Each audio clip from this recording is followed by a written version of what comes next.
Welcome to Salute Your Sports. I'm Common Enchev. Drew Brackett on another bye, but Tom Castleman is here. We've got a big show this week, Tom, breaking down some huge NFL matchups, college football conference title games, playoff talk for the CFP, coaches on the move. We'll have our betting locks of the week, of course, all that and more.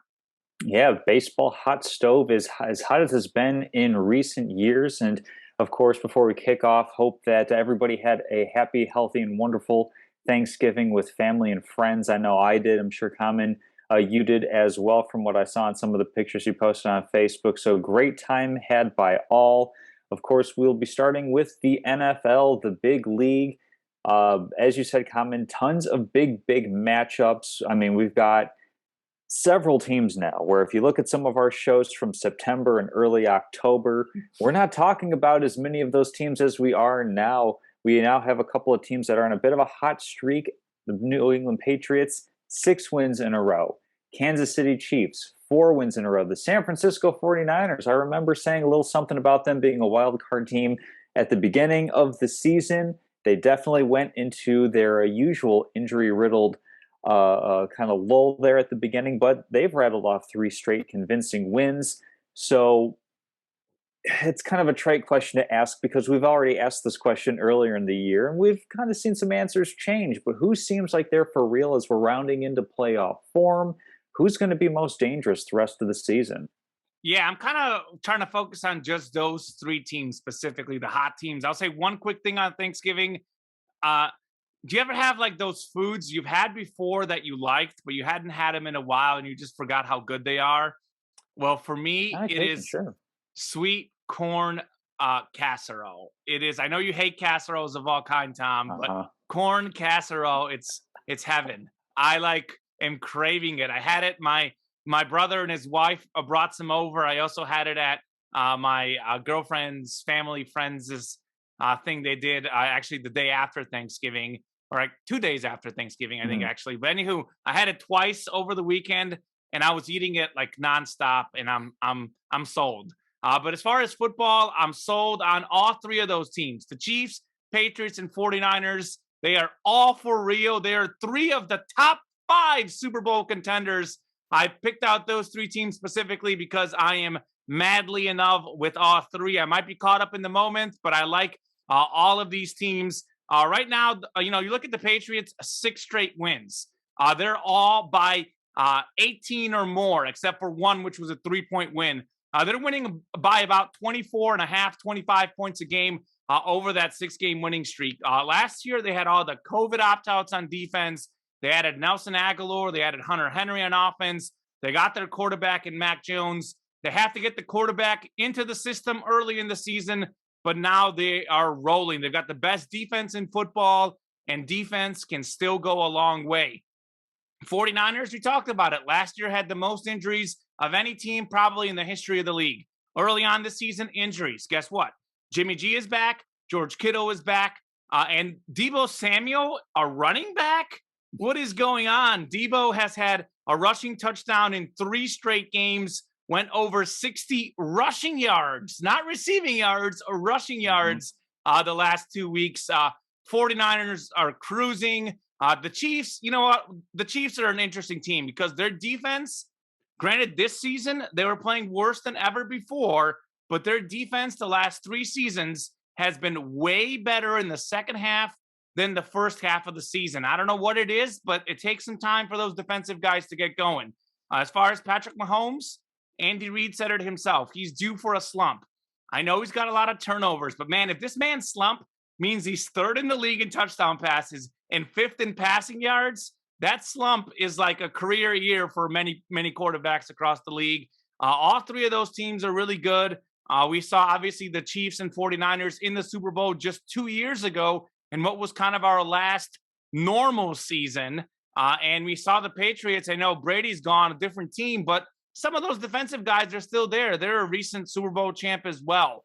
So all 3 of these franchises are absolutely for real. Those are 3 of the favorites I look heading into the playoffs. It's about playing good at the right time. They're all playing well at the right time. I mean, outside of those teams, the Packers are a legitimate contender, but they seem to always choke come the end of the season. I think a lot of teams like the Bengals, Raiders, we'll talk about that game in a little bit, or Bengals, Chargers actually, but Mhm. those teams are learning how to win. I think the Chiefs are the most dangerous between the Pats, 49ers, and Chiefs. Pats a close second. I do think Kansas City, with the best player in the league, the most explosive offense in the league, that bye week that they just had, you better believe Andy Reid, Pat Mahomes, Travis Kelce, Tyreek Hill, they all sat down together. They huddled together. They came up with a game plan. Hey, this is what hasn't been working. This is what we're going to do, and it's going to work. Clyde Edwards-Helaire is back off injury. I know he played last week and maybe the week before, but this is going to be kind of his first really fully healthy game back as well. So the Chiefs are going to be Super Bowl contenders, and it's crazy to think about, but after that cold start, the Chiefs still might end up with the top record in the AFC. The rest of the way, they have a lot of tough games, but not extremely tough games. A lot of division games, which they dominate that division, and I look for them to continue dominating down the stretch. They're 7-4. I can see them going 5-1 down the road, finish 12-5, and that might be the best record in the AFC. Absolutely. Yeah. I mean, like in terms of, calling any of these teams scary, I'm going to say like all three are scary, but perhaps in a different way than many people would expect. They're scary insofar as I don't really know what to think about just about any team in the NFL. Unlike any other season, I don't think we Correct. have a clear-cut favorite. The way that, the Chiefs the past couple of years have been, pretty much odds-on favorites. But we've seen what a bad defense, what a poor offensive line can do to some really talented skill position players. I mean, Tampa Bay is the most well-rounded team, but they're looking kind of ordinary at times. So I think that maybe this year more than any other, I mean, there's legitimately a dozen teams, literally anybody who makes the playoffs this year can call themselves a Super Bowl contender, I think. Maybe a couple exceptions to that rule. I think all these teams are in good positions to make it to the playoffs, so because of schedule. Patriots have taken advantage of a soft schedule. They have a couple important games against Buffalo coming up. If they split them, they're in the playoffs. If they lose two to Buffalo, all of a sudden they're kind of back in that big morass with everybody else kind of huddled around those last couple few playoff spots for the wild card. Chiefs, every game here on out is against AFC opponents, specifically in the division, so they can lock things down. I don't see things blowing up for them.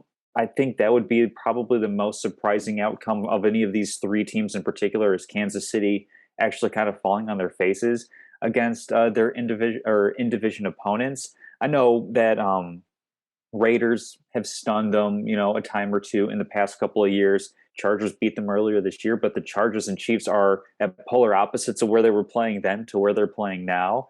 And of course, with San Francisco, it is all about staying healthy, getting healthy and staying healthy. As Deebo Samuel, I believe, is doubtful to play for this week and maybe even next week with an injury. So I think that they're all for real. I mean, what's a kind of a key theme for all these teams? They all have really good coaching staffs. Touched on that last week. Bill Belichick, Andy Reid, and even Kyle Shanahan, with the style of football that he's having San Francisco run, keeps all of these teams very dangerous, very relevant heading into this time of the year. But as far as saying anything as far as dangerous in terms of Super Bowl implications, no more so than the other, 11 teams that are going to be making the playoffs in total, 7 in each conference this year. Yeah, you kind of stole the words out of my mouth. I truly believe that all 14 teams that make the playoffs can win it. I actually believe there's going to be another half dozen, if not more, teams that just missed the playoffs.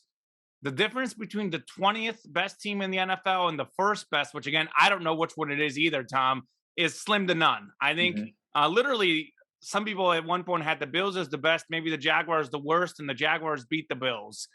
So very little separates all of these National Football League teams. The playoffs are going to be truly wide open. I might have to for my playoff picks, since been a little bit cold. I heated up this week. I'm actually doing great on NFL picks this year. Not doing great against the line per se, but still not doing as well as I have years past because of all the unpredictability, as you mentioned. I might just put like the colors of the two teams on one side and have my dog pick who I think is going to win the games, because that might go just as well as my own picks. Because really every game is truly 50-50, and my dog is a pretty smart dog, so he has good instincts. I did mention that Argentina national soccer team has not lost a game since Messi, named after Messi, the soccer player, was born. My dog, now over a year old. So he's got the instincts. It's going to be fun in the NFL. One particular game that I think is going to be really fun is the one we were talking about. We just kind of mentioned, you mentioned it a little bit, Patriots, Bills, Monday Night Football. Bills at home, 3-point favorites, Tom. Who do you like in this game? I have a feeling that we might be different. Yeah, actually, I think it's down to 2.5, at least on Bovado last I checked, as I was scoping things out for this week. Don't feel good about anything that I'm putting up later on in the show, but me neither, except for one pick I feel great about for locks. I have one lock that I love, and the other 4 locks I'm just like, gotta pick something. Yeah, no, I think this is going to be such an intriguing game. I think that I will lean Buffalo for a couple different reasons. One, they're at home. 2, they have a little extra rest having played on Thanksgiving. And then New England, of course, playing on this past Sunday. I think I'll give a slight edge to Buffalo. Bill Belichick is usually pretty good coming out of the bye week. Problem is bye week is next week. So that's going to be a pretty significant matchup later on in the season, as I think New England goes by and then Colts and then Bills again. So I'll lean the home team, Buffalo, but it's definitely pretty much a toss-up. It comes down to, can Bill Belichick and his defense take away Josh Allen and everything they want to do on offense? If they can, and so far their defense has been spectacular this season, even though they don't necessarily have any special standout players as a unit, they're playing incredibly cohesively. Slight edge to Buffalo, though, is where I'll lean. Yeah, I knew we were going different. I knew you were going to go Bills. I'm going to go Patriots. And here's one of the reasons. One of the reasons is a superstition thing. As Michael Scott would say in The Office, I'm not superstitious, but I'm a little stitious. I'll tell you this. It's been an up and down year with my picks, especially against the line. Probably a little bit more down than up. But my good luck charm has been the Patriots. During their 6-game winning streak, I have bet on them to cover every single week. They're not only on a 6-game winning streak, they're on a 6-game cover streak. They are the hottest team in the NFL right now. And until they lose a game, I'm just going to keep betting on them. Like, once they lose, they're not going to go back to reality. But here's the deal. During that 6 straight game winning streak, 5 of those 6 games have been by 18 points or more. They're winning by an average of 24.66 points. The D has allowed 63 points over 6 games, about 10 a game. But you look at the last 4 games, they've allowed 26 points. That's like, 6 points a game? They're going all Georgia in the National Football League, the scoring National Football League. They're clicking on all cylinders. They've got a great running game. Mac Jones is a very accurate passer. And the Bills have been inconsistent. The Bills are 7-4. Pats are 8-4. But Buffalo got off to a hot start early. The last 6 games, Buffalo is 3-3. They rotate. Loss, win, loss, win. And what is it now? This is the 7th week. This is loss. Talking about superstition, they've rotated losses and wins the last 6 weeks. This week they are due for a loss. And you talked about home field. Maybe this is a little bit of a coincidence, but the Patriots are 5-0 on the road, 3-4 at home. So Patriots have played better ball on the road. The Bills actually are 4-2 on the road, 3-2 at home. So both teams have played better on the road than they have at home. So this home field advantage, which I know Buffalo has great fans, but the way things are right now, I don't think there's a home field advantage. The Patriots have owned Buffalo over the years. They've owned them at Buffalo. Even though they have a great fan base, I don't think the Patriots are fazed by the road game whatsoever. So I don't give the Bills any credit for having any sort of home field advantage. I look at this as basically a wash. And for me, I said this last week when we were talking about who might win this division.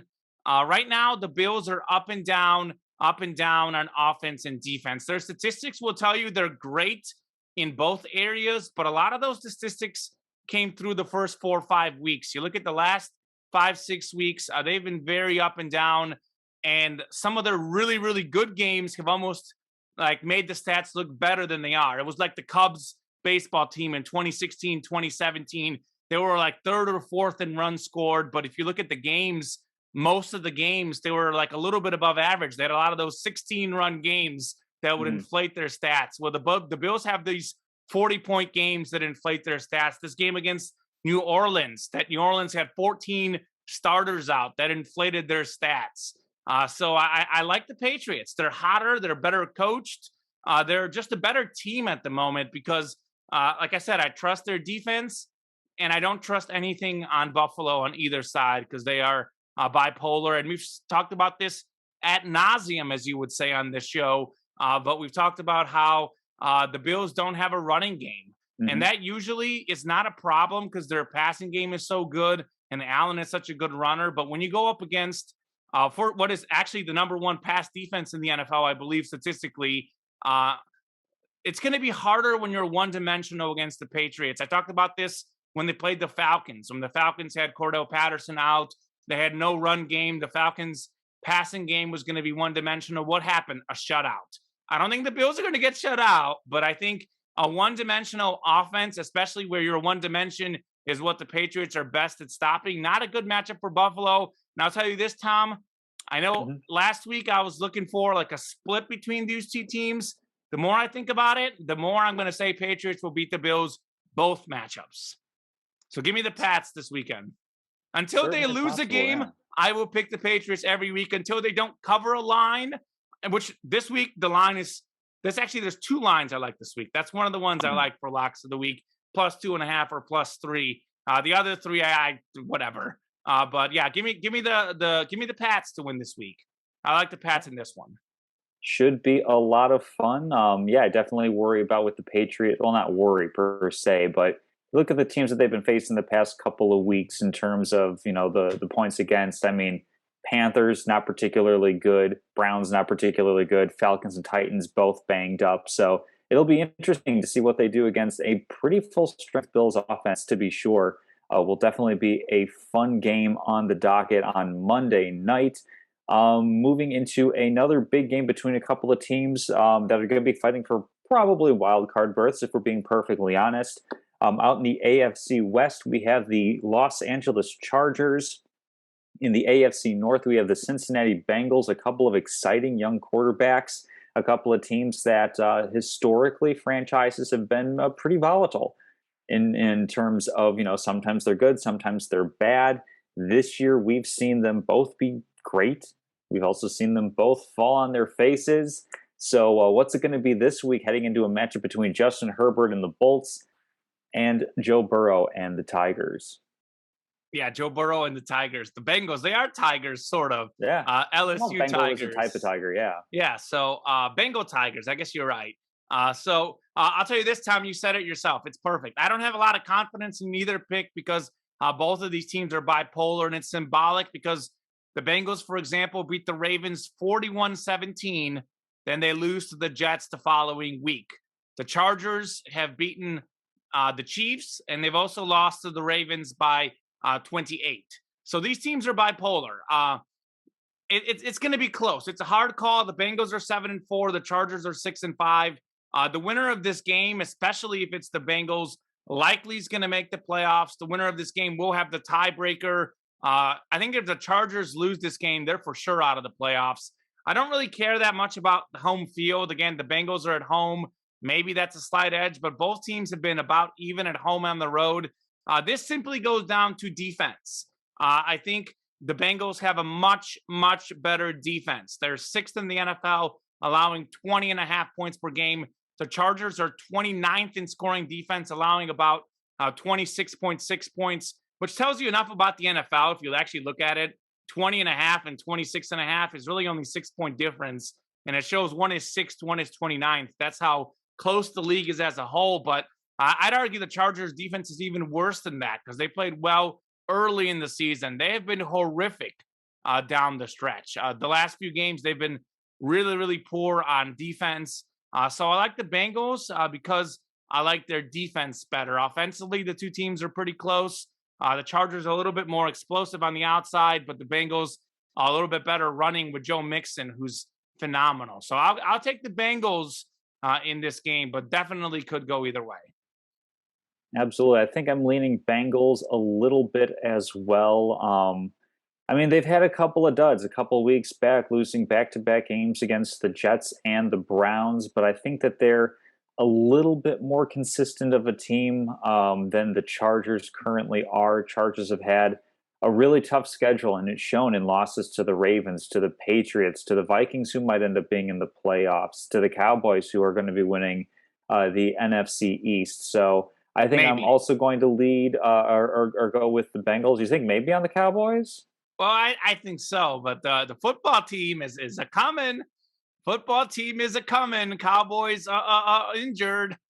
COVID. I do think the Cowboys will hang on, but I think that division is going to be a lot closer than any of us thought. Washington looks good right now. I like what Washington's doing. Washington looks good to maybe grab a wild card spot, but 7-4 record for the Cowboys, 5-6 for Washington. There's still plenty of time, but I don't know if the Cowboys are going to fall in their faces that badly. But yeah, slight edge to the Bengals and everything that they've been doing with Zach Taylor this season. But definitely two teams that I want to see in the playoffs. Some fresh blood, so to speak, some good young quarterbacks. But they're going to have to earn their way in to be sure. Yeah, as an aside to this, I wanted to ask you which one of these young quarterbacks you like better, Joe Burrow or Justin Herbert?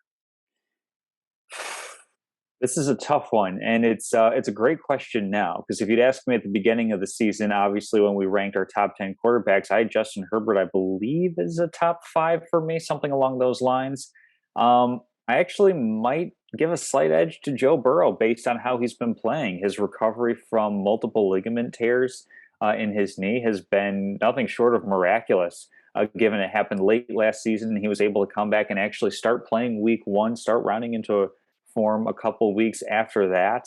I just like everything about Joe Burrow as a quarterback. I mean, I like everything about Justin Herbert too. It's really difficult to pick just one. But if I'm making, top 5 quarterbacks in the NFL today, I might give Burrow just like that one spot edge over Herbert, but they're definitely neck and neck with each other. Yeah, I think they're definitely neck and neck. I completely agree. I think Herbert's put up a little bit better numbers this season, but I think a lot of that is due to the fact that his team needs him to put up better numbers. I think Joe Mixon's a better running back. I know Austin Eckler is pretty good with the Chargers, but as far as pure rushing yards, it's definitely Mixon, who is top 5 in the league in rush yards. As I mentioned earlier, the Bengals have, without question, a better defense. So they've got a better team around Joe Burrow. I don't know who has better receiver tight ends, because both guys are pretty good. They both got above average targets, maybe not necessarily off the map targets, but above average. I think Herbert threw a year and a half, a little bit more. He's had a lot more opportunities. He didn't get hurt in his rookie season. He had a full off season. Burrow basically went out there week 1 and played with minimal training camp and preparation. So I think at the moment, like right now, this very second, I think I may give like the smallest edges to Herbert, but I think long term, I think Burrow's a little bit more talented and consistent as a passer. I think he's a great leader.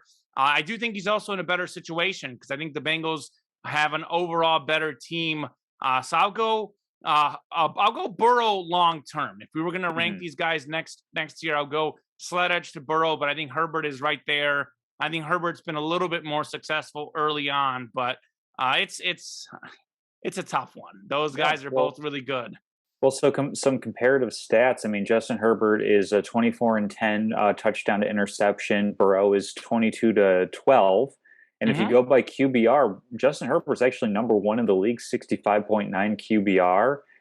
If you go by rating, I believe Burrow is a bit higher. Let's see. Yeah, the stats are weird. Like I said, Herbert's stats are a little bit better. I actually looked up the stats to compare them, the ones that you're listing off. I didn't jot them down, but I looked them up. Statistically, Herbert's been a little bit better, but again, like I said, I think he's also been healthy all season. Like Burrow came back with a couple games that he wasn't all the way there.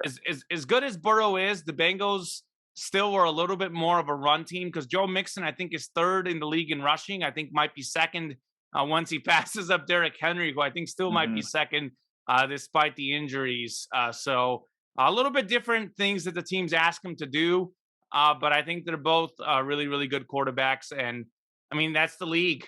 The league sports right now, it's like the NBA are dominated by point guards. The NFL are dominated by quarterbacks. I do know that it's more of a passing era, but even if these guys played in other eras, I think they're so skilled and so talented that the league is blessed beyond belief at the quarterback position. at the moment. It's kind of like, you know what we said earlier, the difference between the 20th and the first best team is very small.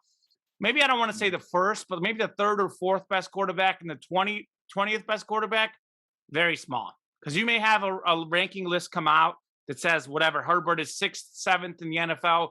Burrow might be 14th or 15th. And here we are saying Burrow is better than Herbert. So that's how close it is comparatively. So maybe there is something to that. Why are the teams so evenly matched? Because the quarterbacks in the league are so evenly matched.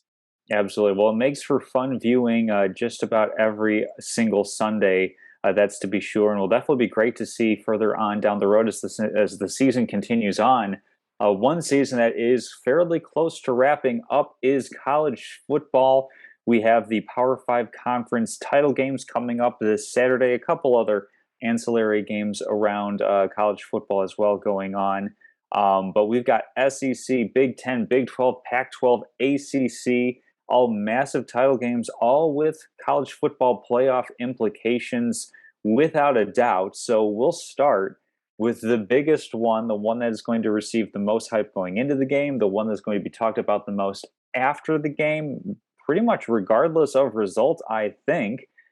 We've got the SEC, the Georgia Bulldogs, and the Alabama Crimson Tide.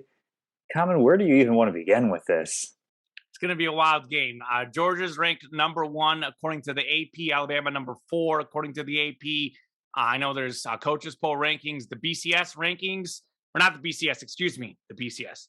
The college football playoff rankings are coming out here in the next 15, 20 minutes. We'll hit on those after we make our conference championship predictions because we'll have the full list and we'll be able to kind of analyze it. This is an interesting game. I think, 12-0 Georgia, 11-1 Alabama. Nick Saban has owned this former defensive coordinator, Kirby Smart, undefeated against him. Alabama has owned Georgia over the last decade. This is Georgia's step to be number 1 in the country is to hurdle Alabama, to beat Alabama. That's what they need to do to really show that they're the real deal. This is sort of like how for Jim Harbaugh, it was about getting over the hump and beating Ohio State. Well, for Kirby Smart in Georgia, it's about getting over the hump and beating Alabama. I think this season, I do think Georgia's a better team. And the difference is the defenses. Georgia is allowing 6.9 points, just under 7 a game. Alabama allowing about 20 a game. I believe that Georgia defensive point total is the lowest since the 1986 Oklahoma Sooners. Alabama is a bit more explosive on offense. I do think that Bryce Young is a better quarterback than Stetson Bennett. But ultimately, I think this is Georgia's game to lose. I'm staying away from that 6.5 point spread. I'm not going to bet that either way because I think that's a very fair spread that could go either way. But as far as the outright winner, I'm going Georgia. I know you don't want to read too much in the common opponents, but I mean, Georgia beat this Auburn team by 24 back when they had their starting quarterback, not their backup quarterback in Nix. I think they also had their backup kicker. Alabama just beat them by 2. Alabama barely beat Florida. Georgia pounded Florida. Alabama, barely beat a few other teams that Georgia absolutely pounded. I know it's the SEC East and the SEC West. Obviously, Alabama plays in the tougher division of those two, but Georgia hasn't played a single close game outside of that 7-point game to start the season against Clemson. Their closest SEC win was a 17-point win over Kentucky, and I believe Kentucky actually got a garbage time touchdown in that one as well. Whereas Alabama's played 5 one-score games this season. They went 4-1 in those. Arkansas, another team that they barely beat, and Georgia absolutely demolished. So it's going to be a close game, but I like Georgia's defense. Alabama's defense, not quite what it used to be. Alabama's running game is pretty good, but not quite what it used to be. They're essentially relying on a freshman quarterback who has, for the most part, been excellent. Didn't look great against Auburn. This is going to be the toughest defense he's faced in his entire life. I said this earlier on this show weeks ago. Considering that it is a modern-day passing and points era, this Georgia defense might be the greatest defense of all time. I still have question marks about Georgia's offense, which is very good, but certainly not all-time great. A little bit weak at the quarterback position relative to the number one team in the country. But Stetson Bennett coming off a 4-touchdown game last week. I think Georgia does win this game. They do win the SEC championship. Absolutely. I think that I'm setting myself up for a lot of heartbreak here because I'm going to pick Georgia to win. I desperately want Georgia to win. Really, the key to this game is that, and I'm apologizing in advance for this pun, that Kirby not outsmart himself going up against Nick Saban. The trick in this game is to not fall back on old habits or try to get a little too cute. We've seen Georgia do this season, like you mentioned, just incredible and also horrific things to their opponents. They have the players, they have the talent on defense, and they have enough on offense. But just to focus on the defense, because that's my favorite part of just about any football team, they have the ability to just completely dictate how the game flow and how the game script is going to go from the trenches up front all the way through the secondary. So that's what the key is going to be. It's going to be think less, react, and do more. And if Georgia just plays its game instead of trying to outplay Nick Saban or outthink Nick Saban, that's going to be the key to success. And it's going to be the biggest kind of subconscious hurdle because, of course, everybody wants to show out and prove that they are that much smarter than the mentor that came before them or the opponent that they've never beaten. Really, it just comes down to out executing them, and it comes down to developing a game plan that fits right within your strengths. And just like Bill Belichick does in the NFL, take away the one or two number one things that Alabama wants to do, make them beat you other ways. That's going to be the key to the game for Georgia. So I hope they can pull it off. I'm going to pick them to do so, and it's going to lead to some very tedious talk around the college football playoff, even though I think it will become a much, much clearer picture. It's going to be a clear picture no matter what the outcome is, but it should be a pretty clear picture if Alabama doesn't win this game.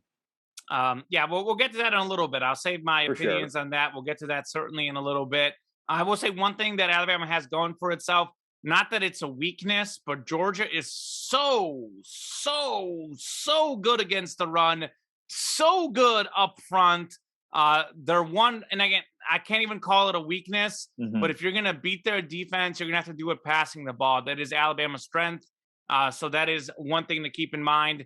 But Bryce Young having to get rid of the ball fast and having to be able to scramble around. He's not per se a phenomenal athlete. He's not a great runner, but he's pretty solid athlete, pretty solid runner when he needs to be. He's more of a runner, run to pass. He's kind of like a Patrick Mahomes who runs around to pass the ball. He doesn't run to run.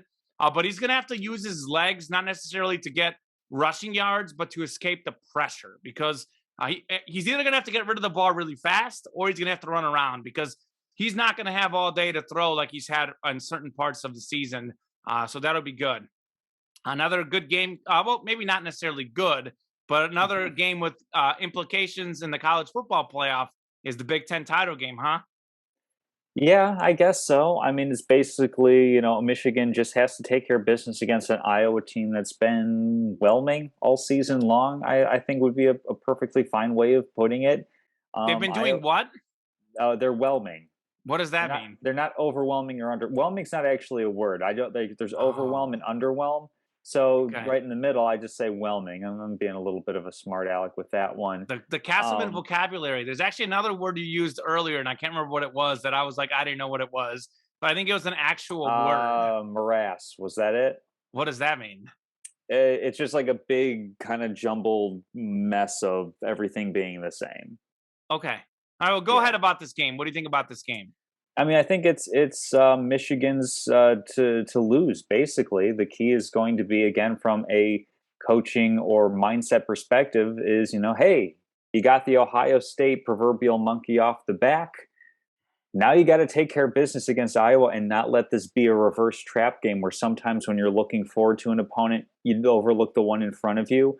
Michigan has to be absolutely focused on the Iowa Hawkeyes because while they're not an outstanding or special team, they're very capable of beating you if you let them because they're that grindy sort of Big Ten team that's just kind of, mauling out in the cornfields all the time. And then every now and again they show up on national TV and very well can embarrass somebody. So it's going to be incumbent upon Jim Harbaugh to keep the Wolverines focused. They certainly have the defense. Hutchinson could possibly be a defensive player who could win the Heisman in a year as crazy as this one. The running game was fantastic against Ohio State. I think every single touchdown Michigan scored was on the ground. If they can duplicate that sort of effort in the trenches, they should have no problem with Iowa, but they have to keep their eyes focused on the prize. Two things about that. One, I will tell you this, I guarantee you with 100% certainty, if Michigan happens to lose the game, it was because they're human. They had an off game. They will not be underestimating Iowa. You're playing for a conference championship game, a chance to make the college football playoff. And no one is looking past anyone. If you're a team, especially if you're a team that got to the conference title game, clearly you've maintained that focus all season long. So I know what you're saying isn't wrong, but I just don't. I'm just saying, don't breathe too big a sigh of relief that you finally beat Ohio State. You know what I mean? Like that's like they absolutely need to be locked in. I don't think they're going to have that problem. I will say this about Michigan's win over Ohio State, and maybe I haven't watched quite as much college football as I used to back in the day. I hadn't watched as much of Michigan as I would have liked. I actually watched a ton of Ohio State, and I happened to watch Ohio State whenever they were at their very best. So I was all over Ohio State. Given everything that happened in that game, given how high-powered Ohio State's passing game is, high-powered the receivers and the quarterback are, that was perhaps one of the top 5 greatest wins I've seen in the history of college football for me that I've seen. I'm 31 years old. I didn't really start watching college football until I was, a teenager, and I've been watching pretty into it for the last 15, 20 years, but still, I don't want anyone to say, oh, well, there was this game back in 1969. In terms of games that I've watched, it was absolute domination, and it shows you the same thing that the Lakers did when they won the championship 2 years ago. They won without shooting threes. Michigan won without passing the ball, essentially, and they won in the trenches, as you like to say. They absolutely clobbered Ohio State, both on the offensive line and the defensive line. I've never seen among two great teams. We do see this among, obviously, Alabama plays an FCS team. Obviously, someone's going to overwhelm someone. But in a matchup of two top 5 teams in college football, I've never seen one top 5 team dominate the other top 5 team as much as Michigan State dominated Ohio State in the trenches. Ohio State couldn't run the ball to save their lives. They had, I believe, under 50 rush yards in that game. They couldn't stop Michigan. It was crazy. Literally late in the game, it was an 8-point game. You knew that Michigan was going to run the ball to run out the clock. Hassan Haskins kept going. 5 touchdown runs, over 200 rush yards in that game. I mean, you mentioned Hutchinson. He's phenomenal, the defensive lineman for Michigan. They've got another guy, too. I'm blanking on his name right now, but they've got 2 phenomenal defensive linemen, phenomenal offensive line, 2 great running backs. Their running attack is incredible. And basically, Michigan and Iowa are the same team. They both love to play good defense. They both love to run the ball. Michigan simply does it better. 225 rush yards a game, just 121 for Iowa. Michigan's going to be too good in this game. That 10.5-point line is going to be close because Iowa likes to make things interesting. But as far as the outright winner, Michigan is going to win. Wildly impressed with Michigan this last Saturday. They deserve to win that game. Quite frankly, sometimes when I pick a team, I try to reason out an excuse as to why they lost. There was no excuses to be made. Michigan mad-handled Ohio State, and Ohio State, I think, was a clear number 2 team in the country going into that game. And I think Michigan, to me, given how Alabama has struggled a little bit, I still don't trust Cincinnati. I don't know what's going to happen with Notre Dame, the Big 12. I mean, I think Michigan has got to be the second best team in the country right now. I really do think, again, here I go picking the favorites. It's the year of the upsets, but it seems like it should be Georgia and Michigan in the national title game, Tom. That's the likely matchup. And that's going to be crazy because those 2 teams are the 2 best defensive offensive line combos in the nation. Absolutely. And it's going to be, new teams, which is going to be really exciting, I think, for the college football playoff. It's not going to be a rotation between Clemson and Alabama and Ohio State Mm-hmm. in that title game. So that'll definitely be exciting for sure if that ends up being the way things shake out. The next matchup, coming off of some bedlam in the bedlam game, we have Oklahoma State toppling the Sooners to take on Baylor for the Big 12 championship game. Big 12 has been all over the place this year. It has been crazy. We have seen the teams at the top, pretty much similar teams at the top the entire year, but it's never really felt like any of them have really seized onto the moment. Who's going to seize the chance of glory in winning a Big 12 title and perhaps a spot in the college football playoff? Yeah, we'll talk about the playoff rankings here in a little bit. I'm not even going to look at the rankings until we get this argument finished. I know they might be out right now, but I'll save those for a little bit. But I can tell you this, the committee has not liked the Big 12 so far. Mm-hmm. And unless we have an absolutely convincing win in this game, like beyond convincing, like 30-point win, I don't see the winner of this game having any chance to make the playoff, nor should they. AP rankings, I think Oklahoma State's 5, Baylor's 9. They're actually a little bit closer in one of the other rankings. Somehow Oklahoma State's a 5.5-point favorite. That line is a little fishy to me. I think it's an absolute toss-up. Both teams have one loss this season. Oklahoma State did win the earlier matchup, 24-14, much earlier in the season. They were at home in that game.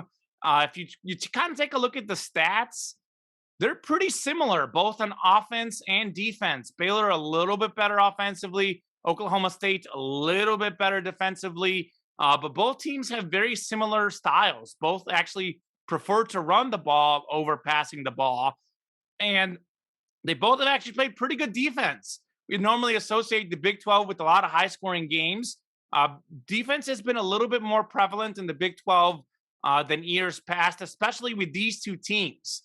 This is why they're in the Big 12 title game, why Oklahoma isn't in the Big 12 title game, because Oklahoma State and Baylor play better defense than Oklahoma. Complete toss-up. Might as well flip a coin. I have to pick an upset somewhere in our picks, so I'm going to use this game to pick the upset. I think I'll pick Baylor to win this game. I think it is easier to make adjustments when you lose as opposed to when you win. They lost a relatively close game on the road. This is going to be a neutral field game. I think Baylor's played a little bit better down the stretch. So I'll go with Baylor in this game, but I mean, might as well flip a coin in this one. Yeah, for me, I'm going for absolute pandemonium when it comes to college football playoff talk. So for that reason alone, I'm going to go with Oklahoma State Sooners. Colin, you mentioned, talked about like trying to logic out sometimes a pick of who you want to win or who you think is going to win. Sometimes I just go with what I want to have happen because may as well have everything aligned on that end. So I'll go with Oklahoma State. They've had some pretty impressive wins. They had one pretty bad loss to Iowa State, but beyond that, they've been pretty solid all year long. So I'll go with the Cowpokes over the Baylor Bears out of the Big 12, and we'll see how things kind of shake out coming up after this weekend. The next conference title game is a rematch. Oregon Ducks and the Utah Utes. Smelling an upset here potentially, Common? Well, I don't know that we really have an upset in this game because I think Oregon is actually ranked higher, number 10, Utah number 14. Utah is actually a 3-point favorite in this game, so I don't really consider anything that happens, quite frankly, in either of these games. I think Baylor would be a little bit more of an upset, and actually maybe I'm going the opposite of you, as I did with Oregon-Utah. I really felt that Oregon was an overrated team. That's why I picked Utah to beat them. Utah beat them 38-7. Did not see it being that dominant. And that's actually maybe part of the reason why I'm picking Baylor to beat Oklahoma State, because I think the Big 12 isn't good enough to get a playoff team in. And Oklahoma State's a little bit higher than Baylor right now. So if they're to win convincingly, there's a shot they get in. Baylor really has to have a lot of things happen for them to get in. But as far as identical stats, here's an identical stat for you. Oregon gets 434.4 yards a game. Utah, 434.3. How's that for identical? Really close teams. Actually, their offense and defensive stats are pretty similar. Utah actually allowing just a little bit less points and scoring just a little bit more. I think this game could go either way, but I do think the fact that Utah, I know, is at home, they won 38-7 the last time they played. So again, it's very complicated to beat the same team twice, beat the same team 3 times. But I look at those matchups. If they're close the first time, I reason it out that maybe the second time the losing team will make an adjustment. Obviously Oregon had an off game. They're not, 31 points worse than Utah. No way. But 31 points is a lot to make up. There's a lot of adjustments to make up. There's a lot to be said about how those two teams match up.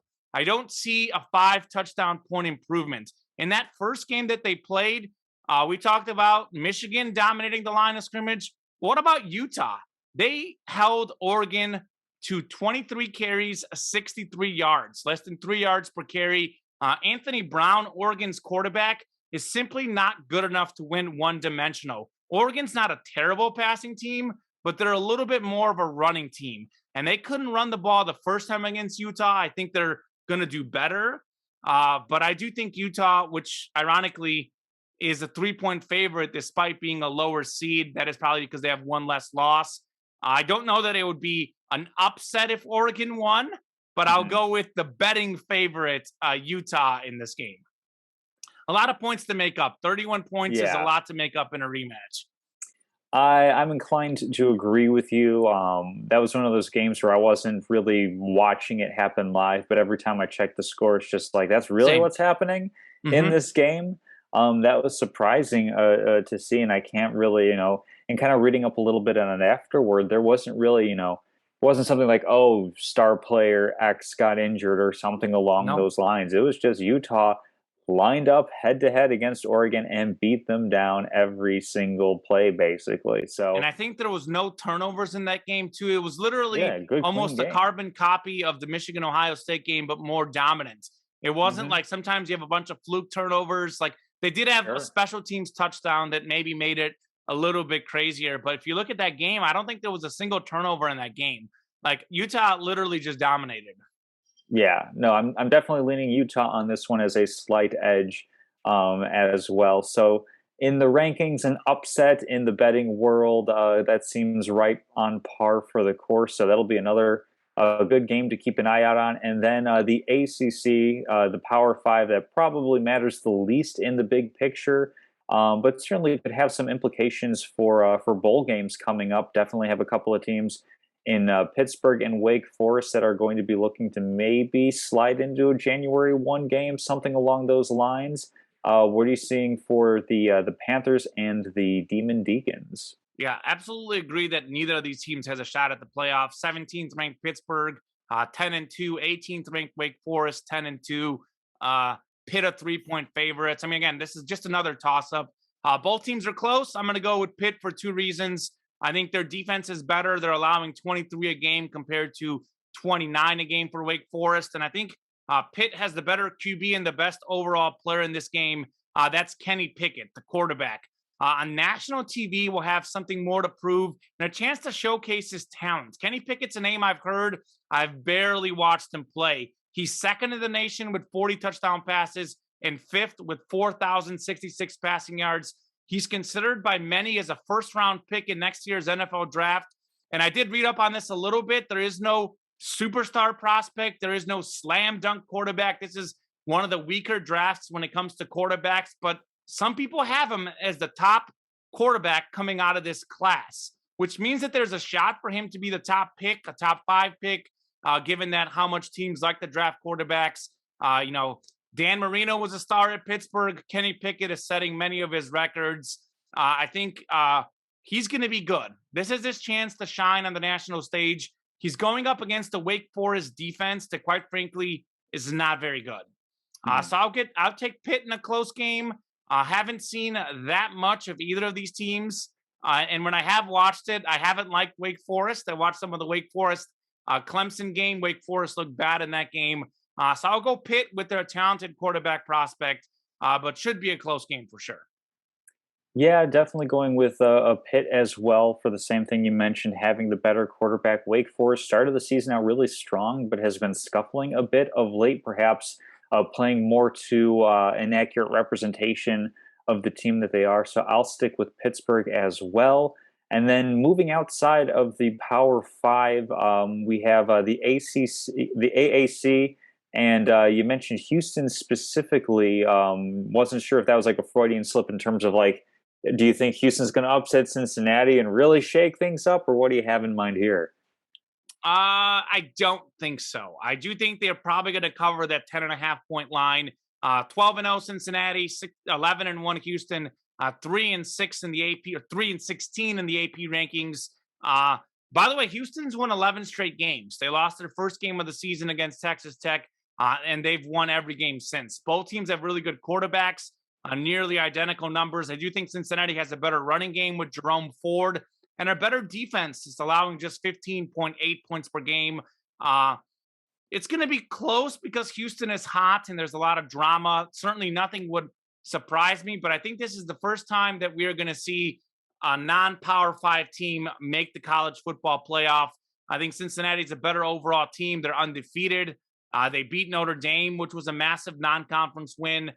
So I'm going to take Houston to win this game and Houston to make the college football playoff. You mean Cincinnati, right? Cincinnati, yeah, you said Houston. I'm losing it. Cincinnati to win the game, Cincinnati to make the playoff. And depending on matchups, well, actually, you know what? Take that back. I think they'll lose either way because they'll probably play either Alabama or Michigan. I don't think they'll make the championship, but I think they'll make the Final Four, and they'll deserve it. Well, as you know, I've been the one person outside of the state of Ohio who's been driving the Bearcat bus since I think like late last year, something along those lines. I've been stumping for them, so there is absolutely no reason for me to move off of my stance on the Bearcats now. Yeah, they're going to take the AAC. They're going to take a spot in the college football playoff. Hopefully, fingers crossed, play at least a good game against a Power 5 school with some major stakes, because I think that'd be a lot of fun to see. And a good proof that, even if you're not a Power 5 team, that doesn't necessarily mean that you aren't a good program. And hopefully that might actually encourage a little bit more scheduling between a Power 5 and Group of 5 teams, just to kind of like encourage some more of those matchups. Maybe something I'll touch on a little bit later. An interesting thing I heard a couple days back for Statement of the Week. I might be going myriad ways on that one. All right. So, Tom, more college football talk. The college football playoff rankings are out, and there is a surprise, Tom, and you'll like it. Georgia's number 1. Michigan is number 2. Those we expected. Alabama's number 3. Cincinnati number 4. You could certainly go back and forth on those rankings. Doesn't surprise me. I think the committee is trying to do everything it can to allow Alabama to make the playoff. Yes, they are. The surprise, though, I would have probably had these teams flipped in my rankings, and these teams have been flipped throughout the entire playoff rankings. Oklahoma State, number 5. Notre Dame, number 6. Notre Dame will not play a game. I don't see how. I mean, I actually think Notre Dame's better than Oklahoma State. But given that they ranked Oklahoma State ahead of Notre Dame, this is a terrible week for Notre Dame. They also lost their coach, Brian Kelly. We'll talk about that in a little bit. Maybe that has something to do with it. Maybe they figure the Irish won't be as good without their head coach, interim coach, focus. I don't know if that had anything to do with it. But that is, to me, the big surprise, that Oklahoma hopped Notre Dame. That just about knocks Notre Dame out of playoff talk. And you mentioned this earlier. Oklahoma State wins the Big 12. They have a shot now. What a surprise in the rankings. What do you think about Oklahoma State at number 5? Is this justified? Is this unjustified? It's absolutely justified. I mean, I wrote down kind of like my top few rankings. Basically, this is my playoff field. Sure. Heading into the last week, I had Georgia, Michigan, 1, 2. Of course, I flipped Cincinnati and Alabama. But like you said, that's relatively a negligible difference. I actually put OK State at 5. And I even have Ohio State ahead of Notre Dame. I did, for a little bit of fun, a little no-name comparison between a couple of schools. Okay. These are basically the 7 teams that are vying for playoff spots. Okay. And I'm actually going to be playing devil's advocate. I know Ohio State's basically out, but if we played a little game with the college football playoff last spot, based on a couple of assumptions, we probably should dive into that next week.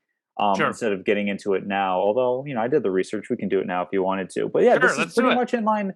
This is pretty much in line with what I have going forward. So good to see the committee giving a little bit more credence to a one-loss team playing for a conference championship, even if it's not necessarily the best conference in college football. Definitely a good thing to see, I think. Baylor also not getting nearly as much love at number 9.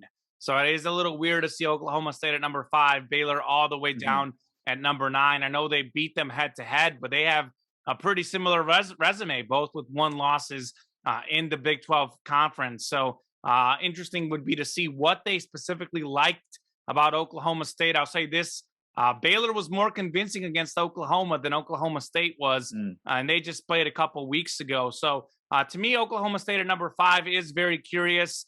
Notre Dame, number 6. I know they're losing Brian Kelly, but I think losing the coach has long-term things, but in terms of like a scenario, like a playoff 1-game, 2-game scenario, I don't know that it hurts them a ton. I feel like Notre Dame has 1 loss against Cincinnati, who's undefeated. So I think that's a little harsh. Notre Dame's been rolling the last few weeks. I know their schedule hasn't ended up being as good as they hoped. They scheduled some teams that weren't as good as they had hoped they would be. But nonetheless, the rankings are what they are. I don't know that a ton separates Oklahoma State or Notre Dame, but I would have flipped them. But it does make the playoff scenario pretty simple. I do think Ohio State is out at number 7. I think Oregon at 10 is out. Baylor has too much to do at 9. Even if they beat Oklahoma State, I don't see them hopping all those teams ahead of them, which is Ole Miss, Ohio State. Obviously, Ole Miss would be a 3rd SEC team. They have no shot. Michigan State's 11th. I mean, they lost to both Michigan and Ohio State. They're not playing in a conference game. So basically, I think this is pretty self-explanatory. I think, first off, I think Georgia's in no matter what. They lose that SEC title game, I think they're still in. I think Cincinnati with the win is in. I think Michigan, obviously, with the win is in. And I do think Michigan and Cincinnati win. So it'll really go down to that 4th playoff spot. I think Cincinnati wins. I think they pretty much assure the 3rd playoff spot, regardless of what happens. I don't think Oklahoma State can do enough to hop them because Houston is 21st. So they've gotten some respect in these rankings. So it's going to be Georgia 1, Michigan 2, Cincinnati 3. And the 4th playoff spot is probably going to go down to 2 teams, whether it would be Oklahoma State or Alabama. And I think, let me ask you this, though. Let me ask you this scenario, because I know, I think if Alabama loses a close game, I still think they get in. I think Oklahoma State wins convincingly and Bama, loses big, and then Oklahoma State is in. I do think that Baylor's going to win because it's justice that Oklahoma State shouldn't be in. And I do think Alabama will get 2 losses and still make the playoff as the 4, personally. And then we'll have another Georgia-Alabama rematch. But we'll see what happens. But what do you think is going to shake out? Because there's 2 scenarios. So say Alabama loses big and Oklahoma State loses, then is Notre Dame in or is Ohio State in? Because that's another question. So we'll get into it with a little hypothetical scenario. Sure. This is a blind school test, and of course it's not like a perfect measuring stick. But if we're going to go with the resume, so we have 3 schools vying for a playoff spot. School number 1, opponent's combined record is 77-65. Opponent 2. Opponent record is 78-64, and team 3 is opponent record is 71-71. One of these teams is going to be playing for a playoff spot. 2 of them are not for varying or for a conference championship. 2 of them are not for varying reasons. So basically, it's the 3 schools are Bama, Ohio State, and Notre Dame. In which order would you match them with their opponent's resume, and which one do you think is stronger? Well, Alabama has the toughest schedule of those. The 78 wins. Okay. And then Ohio State has the second toughest, and Notre Dame has the easiest. Am I right? Close. Actually, Ohio State has the toughest one of an opponent's record of 78 and 64. And Okay. Alabama's at 77 and 65. And I did this comparison side by side because it's like, okay, Alabama, a two-loss team, no conference championship. Are they really that much different from Ohio State, another two-loss team, no conference championship? We're giving, outside of the craziest of scenarios, Ohio State no chance to make the college football playoff whatsoever. And yet we're lending all this benefit of the doubt to an Alabama team that very well could lose to Georgia, regardless of how close or how wide the scoring margin is. So I just kind of I put that together as a little bit of a thing where it's like, we've put in Alabama, and I know that the committee goes based off the best talented squad. But that kind of lends itself to, okay, who just has the best recruiting classes, and then why did the games even matter all that much? So I would say, in this wild card scenario of Oklahoma State losing and Alabama losing a close one, I mean, yeah, I guess Notre Dame kind of jumps in. Maybe they'd probably give it to Alabama though, with it as a two-loss non-conference winner, which just really gripes me. But it is what it is. It'd be interesting to see, Baylor, conference champion with two losses. How do they match up opponent record-wise? I didn't get into them. Baylor Baylor only has one loss. I thought they had two. They have one loss, which is again that's what I'm saying. Like, how are they 9 and how is Oklahoma State 5? Mm-hmm. No, they're 10-2. They have two losses. Baylor has two losses? Yeah, it might have been one outside of conference play. Oh, Baylor does have two losses, and Oklahoma State has one loss. Is that right? Yeah. Okay. Well, Tom, man, I'll be honest with you. I'm normally someone who's not easily convinced, someone who is stuck to their opinion. I'm a Leo. I'm a very stubborn person, and I like to believe in what I like to believe. But you are making me think a little bit, Tom. Mm-hmm.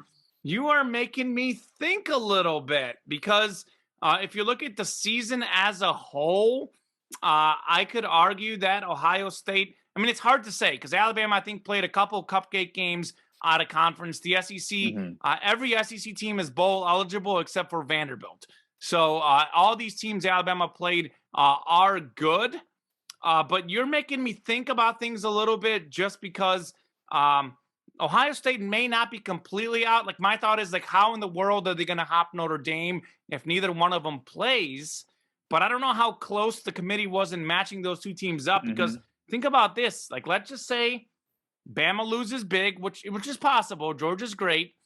Bama loses big. Oklahoma State loses to Baylor, which a two-loss Baylor, I don't think they're better than Ohio State. And then let's say Michigan wins 42-7, for example, which is possible the way Michigan's playing. Michigan being that convincing, can they possibly say, well, look, Michigan was this convincing, maybe we forgot about Ohio State? I don't know, though. It's very hard, but Ohio State actually, you're making me think about Ohio State in this playoff picture. Because Ohio State's two losses were to Oregon and Michigan, highly ranked Oregon team, and then this Michigan team. Right. So Ohio State needs compare with losing to Texas A&M and Georgia if you're Alabama. Right. So Ohio State needs two things to happen though, because the scenario I said they needed a double down to that. They need Oregon to win, because if Oregon wins and is the Pac-12 champ, they can say, hey, look, we lost to the Pac-12 champ and the Big Ten champ. And then they would need Oregon. See, if Oregon is convincing and if Michigan is convincing, then Ohio State can hop back into this argument. But Oregon, and then if Cincinnati. So if Oregon wins as a two-loss team with the Pac-12 championship and they dominate Utah, and you know what I mean? It's craziness. This is why I so desperately want Alabama to lose, because it makes so many more fun things. Also, I'm tired of Alabama, if we're being I know you honest. are. Well, I think you'll get your wish. I do think you'll get your wish. I think Georgia this season is definitely better. But this is why we need the 8-team playoff. I really and maybe what is it? They're going to do 12 teams. I think at this point, I'm looking at the college football playoff rankings, and right now, the top 10 are the top 10. I look at Michigan State at number 11 BYU at number 12, Iowa at number 13. I mean, like Michigan I'm State okay without those. Michigan State doesn't have an argument. They lost to both Michigan and Ohio State. Actually, Michigan State beat Michigan, excuse me, but they beat Ohio State. That's the other thing about Michigan. Man, Michigan should be undefeated if they hadn't choked that Michigan State game, and that would make Ohio State look even better. Man, it's going to be wild. It's going to be wild. And you know what's going to happen, right? Alabama's going to lose a close game, which will make it intriguing. And Oklahoma State's going to lose. Notre Dame wants Cincinnati to win big. The rest of those teams don't want Cincinnati to win big. Yeah. Well, I don't know though. I think if Cincinnati wins, they're in. They're in. Yeah, no, Cincinnati, you can't have an undefeated conference champion not make it in, especially when you've been putting them in the playoff thus far. Sure. Here's an interesting thing, and this comes from Clinton Yates, who's works for ESPN and I believe The Athletic as well, on Around the Horn was saying, why not, like we saw this happen with the pandemic, why not have schools that aren't playing on championship week throw together a quick game with another team? I mean, could you imagine Notre Dame and Ohio State going to each other and saying, all right, neutral site, and I understand the answer is money, but neutral site, this is going to be for, our resume on who's going to be that team that's finally making that big push. That'd be cool. Alabama's got that big game. Oklahoma State, we're sitting here at 6-7. Let's face off against each other and make it, officially official once and forever for the season. Who's going to be the alternating team who has a shot at getting in? I think that'd be incredibly intriguing. But again, that's money. Nobody's going to want to agree on where to play. There's so many logistics that go into it. I understand why that can't happen. By the way, Ohio State hosts Notre Dame the first game of the year next season. That's going to be a great game. That'll be a fun one, especially if one of them gets into the football playoff and the other one doesn't. So we'll see. It's going to be fun. I'm actually looking to go to that game. I might go to that game next year. We'll see how things go, but I'd like to go to that football game. I'll tell you this, it's going to be crazy. It's so wide open. I can only imagine the real chaos if Georgia loses, Michigan loses, Cincinnati loses, Oklahoma State loses, then what happens? I know you're laughing, but that's not inconceivable. It is definitely then all sorts of fun and wonderful things with people standing on tables and shouting and throwing things in the air. It's going to be it's going to be great. It's going to be so much fun. It's going to be great. All right, well, hey, let's talk about some of the college coaches moving. And then after we see the conference title games, we'll have a full look of the resumes as a whole, and this chat gets ever more intriguing after next week. But two big coaches on the move. I have to look up to see if this second one is confirmed. So let's get started with the first one. This was the first news. This is confirmed. Lincoln Riley, Oklahoma's football coach, the man who coached multiple Heismans. He coached Baker Mayfield, Jalen Hurts, coached Jalen Hurts didn't win the Heisman. He was a finalist, but he coached Baker Mayfield, Kyler Murray, then Jalen Hurts. Oklahoma has been consistently in the playoff, losing big, top 10 program in the nation, certainly much better than USC at the moment, and even better historically. I looked it up. Oklahoma actually has more wins and a better winning percentage historically than USC. But Lincoln Riley is going to boat Oklahoma and then go to what was, I believe, a 4-7 USC team this season. What do you think about that move? That was shocking. Well, I think it's certainly an upgrade in the wallet because USC definitely wants to be, at the very top of the Conference of Champions, as Bill Walton likes to say. He's also getting an upgrade in weather as well. Yes. I mean, if you had to pick Southern California or Oklahoma, come on, it's not even a question in my mind. I get the sense that Lincoln Riley is kind of reading how things are going with the Big 12. There's, I believe, both Texas and Oklahoma. Are they both going to the SEC? I know this is a while back. I can't remember what exactly happened and when it's happening. But he's seeing that it's okay, Big 12 is basically shot for the next couple of years. Chances of getting Oklahoma into the college football playoff are growing slimmer and slimmer and slimmer. You move over to the SEC, they're going to get even slimmer than that unless there's some changes like making it an 8-game or an 8-team field or maybe even a 12-team field. Well, that's what they might do that actually. So like they might Right. do that, which gives you a little bit of a better chance. But the easiest chance is to just go to another conference that's pretty major, the Pac-12, take over a program that is historically, or at least in recent vintage, one of the premier programs going back to the Reggie Bush, Matt Leinart days. Even Carson Palmer, Matt Castle, those types of quarterbacks. Go out there and build up a championship team out there where you're facing. Sure, you've got Oregon, which is a tough team. A decent amount of the time. Utah, you don't have the same level of competition that you're going to in the SEC, and you've got your perennial submission to the college football playoff every year. So I think that's a no-brainer move on his part. I don't, but I do think, like in terms of strictly like a football move, I do think he's getting better weather, a better city. Like he's still a relatively young man, one of the younger head coaches in college football. Like maybe he can get some more money, provide a better life for his family. And that's something that we don't often think about when these decisions are made. It's not just about on the field, but on the field, I do think it's a step back because I think Oklahoma has built a really big brand. I do think these days a brand name program doesn't mean as much as it used to because kids have ability through social media, through highlights. Like you've got through all these TV rights, like all these teams are on at different times.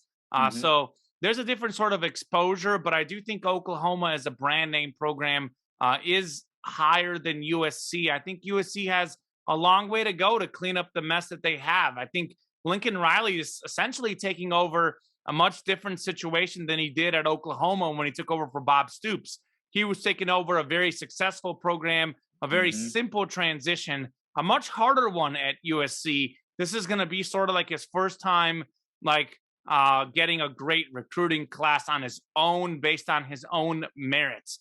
Because I think at Oklahoma, it's easy to recruit when you were a top 5 program before he got there. It doesn't make it that much harder. Obviously, he had all the contacts, having been an assistant there. This is like his first true test, and maybe that's part of it. Maybe he wants a test to sort of prove himself. I do kind of see what you're saying. Like maybe he can win the Pac-12, but there are a few more years left of the Big 12. I think like winning the Big 12 for him, like this was an off year for Oklahoma, but Oklahoma's won the Big 12 many years in a row.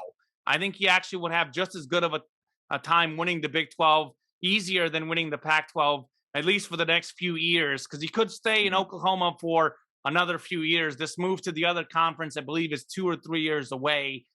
So he could wait a couple years to make this move.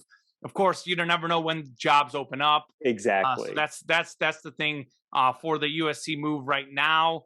But I do think it's going to be harder if Oklahoma moves to the SEC, but it depends on what division, what scenario. There's a lot of things that depend on a lot of things. And I do think he's in a more stable situation at Oklahoma at the moment.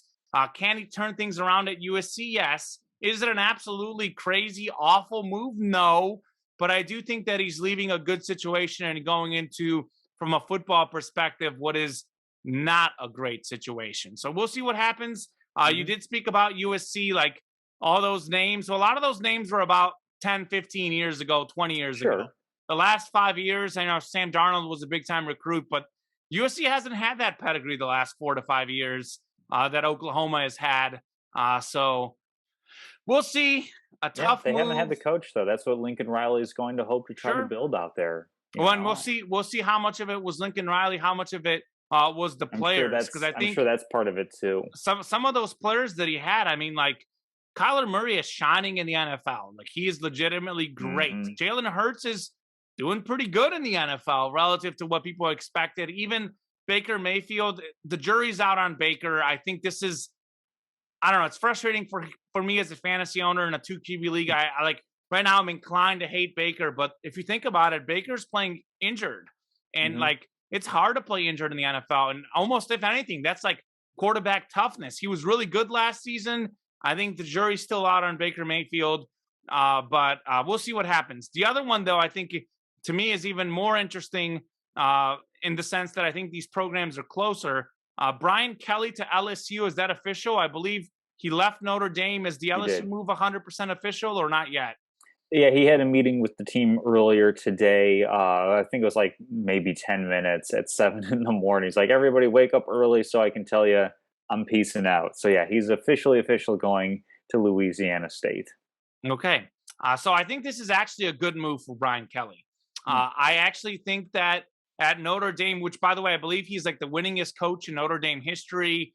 He's made the playoff multiple times. He's had a lot of great seasons, but it seems like Notre Dame's ceiling is like the fourth or fifth best team in the country. They just haven't been able to, they made it one championship game with Manti Te'o back in the day, got clobbered against Alabama. They haven't been able to beat the really good teams. And like, part of it could be that at Notre Dame, like, I know, like, if you're a college athlete, you can get in anywhere, but it is a little bit harder at Notre Dame. Yes. I feel like there's a little bit of academic standards at Notre Dame, at least a little bit. And that is something that could be hurting his recruiting in terms of getting the very, very top athletes, because Notre Dame has a ton of great recruits, a ton of very good players. But when you're looking at like the top end players, like I know Notre Dame used to have them back in the day, like Joe Montana, like was a big name, Jerome Bettis. Like they used to have those guys. But if you think about the last 10, 15 years, like, can you think of a single Notre Dame player currently in the NFL that's dominant? I can't.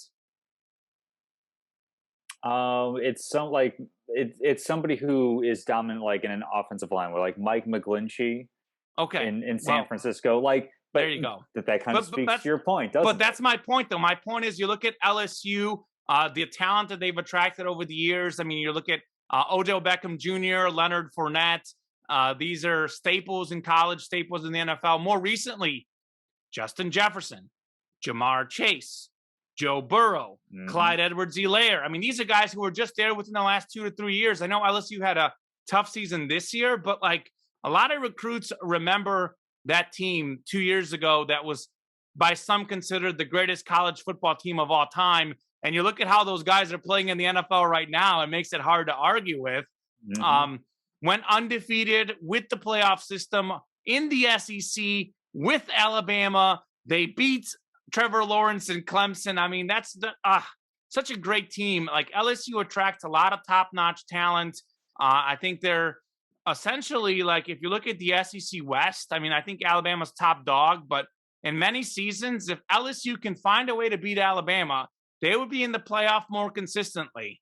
And I think that's what Brian Kelly's looking to do. I do think Ed Orgeron's a good football coach, but I think Brian Kelly's a step up for them. I think he's a step up compared to Les Miles. I think this is the first time since Nick Saban that LSU is getting arguably a top 5 coach in the country. You talk about, like, is Lincoln Riley is what's going to take USC to the next step? Well, is Brian Kelly is what's going to take LSU to the next step? Because I think that's, to me, is a perfect marriage. I think he's going to get better recruits, and they're going to get a better coach, and he's going to get to coach at Tiger Stadium, which is considered by some the best place to watch a football game at night, which is crazy to think about, that environment might be even wilder than Notre Dame, which is already wild enough.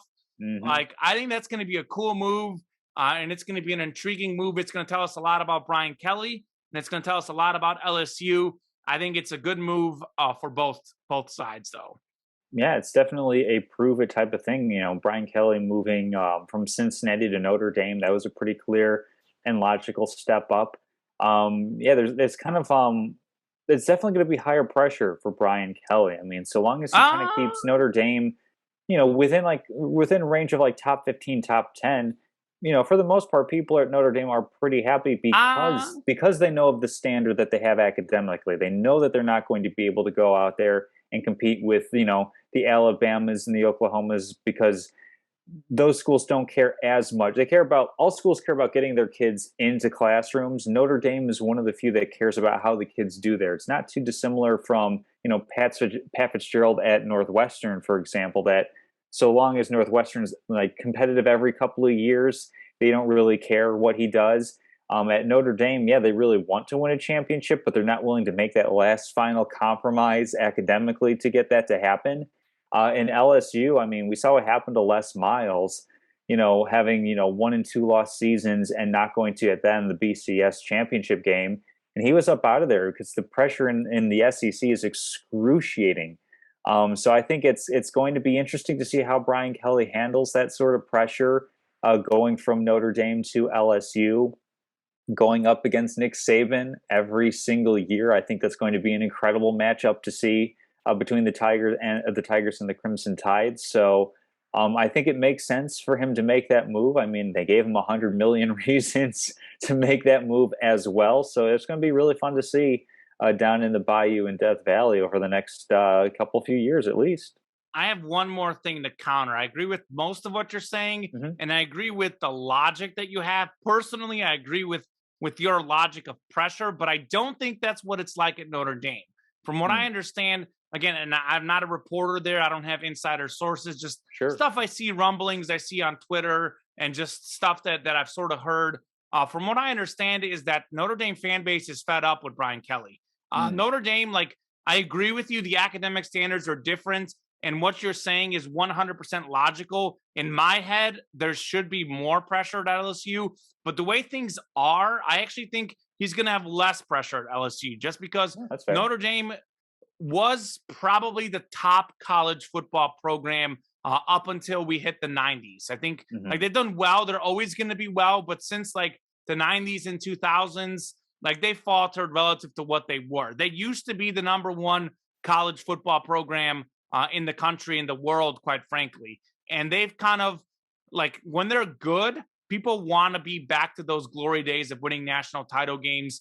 LSU, I would say, has a little bit better, more modern tradition. They do have a good tradition, but historically, LSU doesn't have quite the same tradition as Notre Dame. And I'll say, in addition, like, I know, like, obviously LSU wants to beat Alabama, but like, even from a national perspective, like, Alabama's Alabama. Like, if you lose to Alabama, it's not considered embarrassing. So I actually think there's less pressure on him because losing to Alabama is something that everyone does. But that's another reason why I think it's a better move for him, because maybe not having as much pressure will help him. So I agree with your logic, but I don't necessarily agree with that's the way that he perceives it or the Notre Dame fans perceive it. Absolutely. Yeah, it's going to be interesting to see how they fill that role. If, maybe they try to serenade Urban Meyer to come away from the NFL or something like that. We'll see. I mean, Notre Dame, it's a primo job that, you've got Notre Dame and now Oklahoma with spots to fill on programs that don't usually have those spots open. So I think Meyer would be a better fit at Oklahoma. He's a little bit more of an offensive minded coach. You talk about, but I think he either played or coached at Notre Dame before. Like Notre Dame for him personally, from what I understand, is like a pinnacle, like forever job type of thing, as much as it can be for a guy like Urban Meyer. Well, I don't know about like I don't know. I don't know about integrity. How much integrity does anyone really have? But if we're talking about academic standards and Brian integrity, Kelly left when Notre Dame's contending for a college football playoff spot. I mean, right? Like, and that's what's curious. Like Kelly and Riley leaving. I don't know. Like, I can see why Kelly would leave. I'm saying that it's a good move, but I'm not really convinced it is. Like, I don't know. It's all complicated. I don't know. Urban Meyer. Like, if we're talking about integrity, like, does Notre Dame as a college want him? But we do know that at the bottom of the line, we can talk about academic standards and integrity, but like to Notre Dame, still winning is the most important thing. And Urban Meyer is a great coach, especially at the college level, where he can kind of recruit and is more familiar with things. So I don't know. We'll see. It'll certainly be interesting to see what happens with all of these teams, and it'll be interesting to see who does take over Oklahoma and Notre Dame. It's crazy to think about that those are, probably top 5 programs all time, probably top 5 programs right now or just outside of it. And you have coaches willingly leaving those programs, going to programs which are probably worse programs. Like are those lateral moves? It's just shocking to see them doing it. And it's shocking to see teams like Miami, Florida State. I mean, like, Nebraska has lost like every game in conference this year. Like what used to be the top dogs in college football, things look a little bit different, minus Alabama and Georgia, quite frankly, these days. But it'll be interesting. Absolutely. Speaking of some massive change, we'll touch briefly on the MLB Hot Stove. Money. We've had a flurry of deals and tons of cash getting thrown around. I'm on the CBS Sports Free Agency Tracker just to go over a couple of names. Corey Seager, World Series champion with the LA Dodgers, and World Series MVP with the Dodgers, signed a 10-year deal to go play for the Texas Rangers of all teams. Marcus Semien, an MVP candidate this past year, signed a 7-year deal with the Rangers as well. Robbie Ray goes from Toronto to Seattle. Max Scherzer, Mizzou's own, going from the Dodgers to the Mets. Kevin Gossman replacing Robbie Ray in the Blue Jays rotation. And then a player near and dear to both of our hearts for different reasons, Javier Baez, going from the Mets to the Tigers. So big deals being thrown around, lots of 5 to 10-year deals. Big money for Max Scherzer, 3 years at $140 million, just king at the bank teller. Colin, what are some of your thoughts on early free agency here before the league probably shuts down on December 5th? Yeah, so a couple things. I believe I saw this on Twitter and I had scanned it and I probably should have looked it up again, but I believe Max Scherzer himself is going to make more than a few teams in the league this next season. Like I think maybe more than the Rays, who are a playoff contender. There's several teams. I saw the graphic on Twitter. I don't remember the exact stat, but there are several teams that Scherzer is going to be making more than the entire teams this next season. As far as baseball, I'll tell you this. I have a couple general things, and I'll hit on Max Scherzer, and then I'll ask you just about the contracts and why they are this way. And I'll ask you, like, which one of these guys do you think are worth it? Because to me, the Scherzer deal is 3 years. Is that right? Correct. So I think and to the Mets. Okay, so Scherzer deal to me is absolutely worth it because the Mets have a lot of money to spend, one of the highest payrolls in baseball and in all the sports, quite frankly. Max Scherzer is the best pitcher in the league over the last 10 years. I know Clayton Kershaw was probably in that discussion, maybe was the number one, but Clayton Kershaw's had a lot of injuries the last few seasons, hasn't looked quite as dominant as he did. Max Scherzer is a 3-time Cy Young winner. He's been Cy Young in the American League. He's been Cy Young in the National League. He's won a World Series. He's played on different teams. He's played in different divisions. Everywhere he's gone, he has delivered. He stayed mostly healthy his whole career. He's got some of the filthiest stuff in baseball. That's why he's consistently leading the league in strikeouts or among the league leaders in strikeouts. So for 3 years, best pitcher in the game, he's absolutely worth it.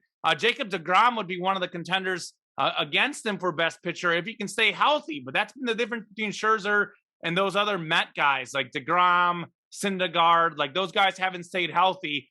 If they can somehow get all of them to stay healthy, that would be a vicious starting rotation, which I do think you can still win with the starting rotation. That's what the Nationals did a few years back with Scherzer and Strasburg and won the World Series with rotation. The Astros did it a few years back also. So let's not get too caught up in these bullpen arms.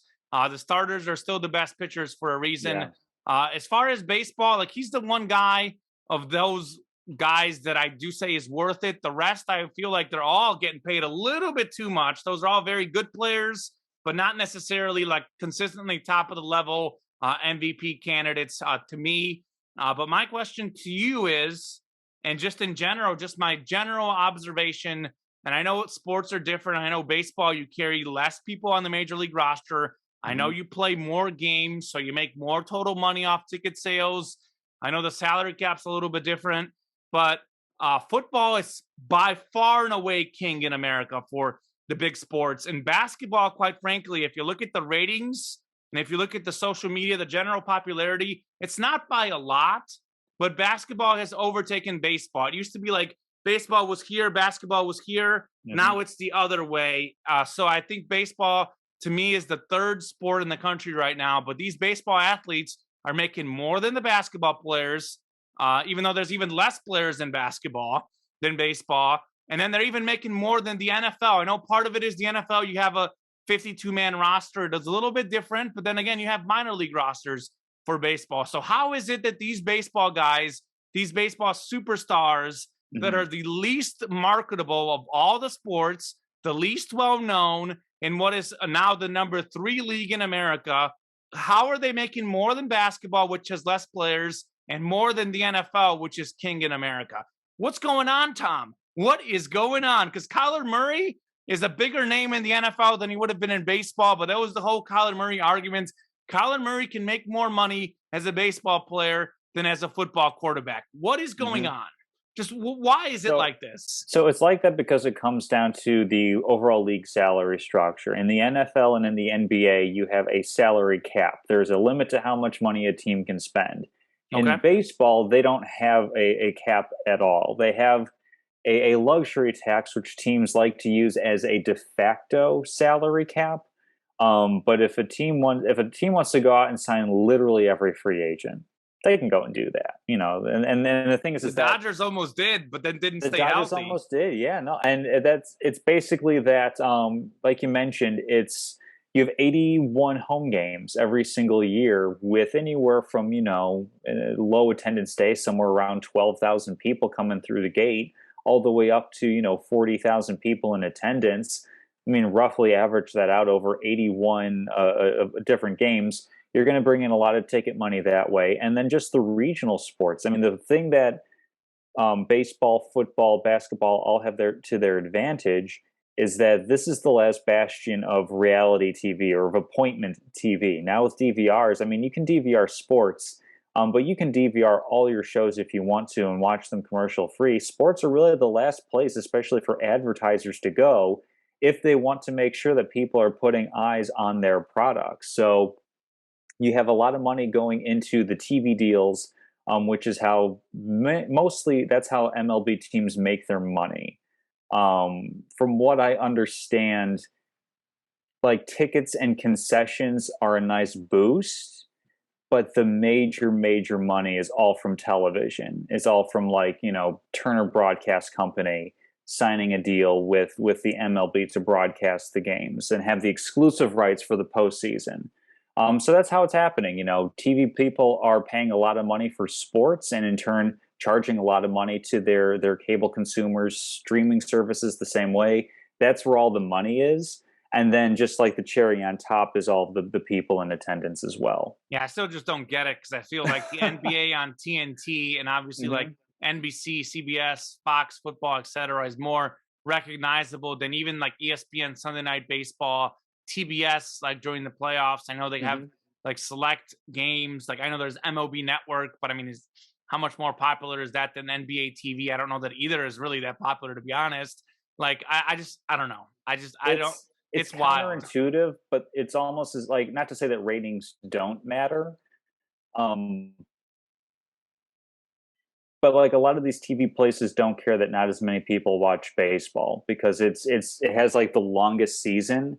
And so they're willing to put a money, like they don't care if you're not watching on ESPN. They know that they're going to get enough content off of that and enough advertising dollars off of that to make up the difference. So that's more or less my understanding of it. Crazy. Well, hey, it's good to be a baseball player. Better get overpaid for what you do than underpaid. Best job in the world might be like starting pitcher. Like you only pitch once a week. Yeah, you're counted on for like 35 games. You have to do prep and everything in between. But 4 nights, you're sitting there watching a baseball game, dugout view and everything. You have me sold.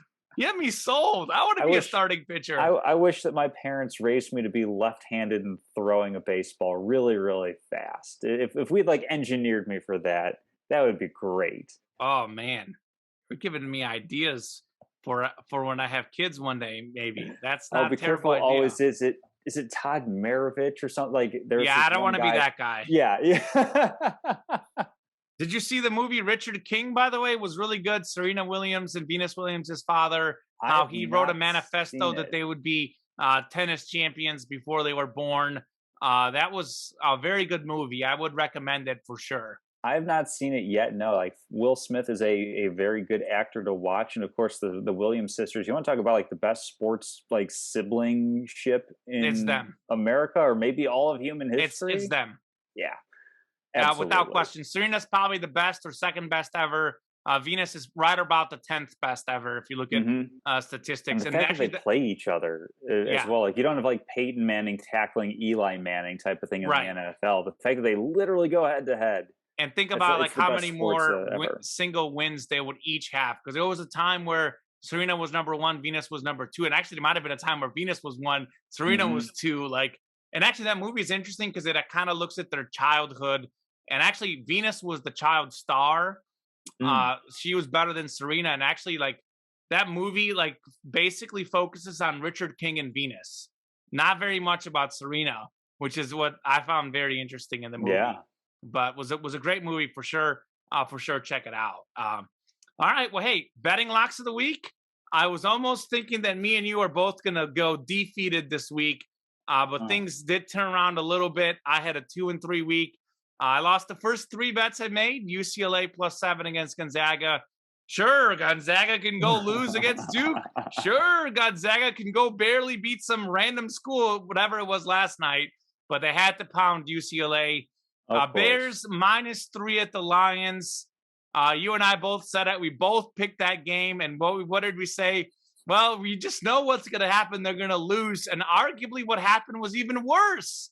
They barely won. They won and they didn't cover. They won by 2. They could have won by 3.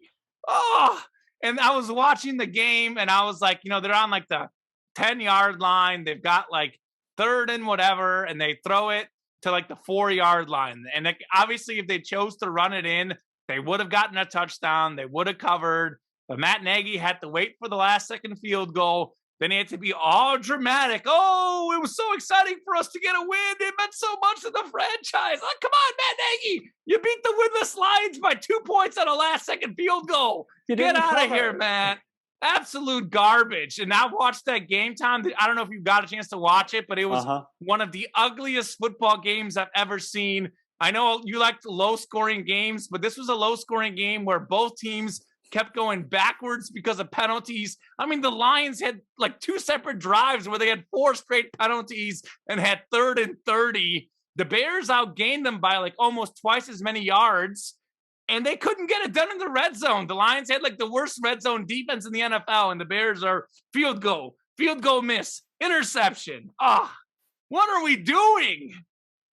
Anywho, heartbreaker for the Bears. Ohio State, I had covering against Michigan.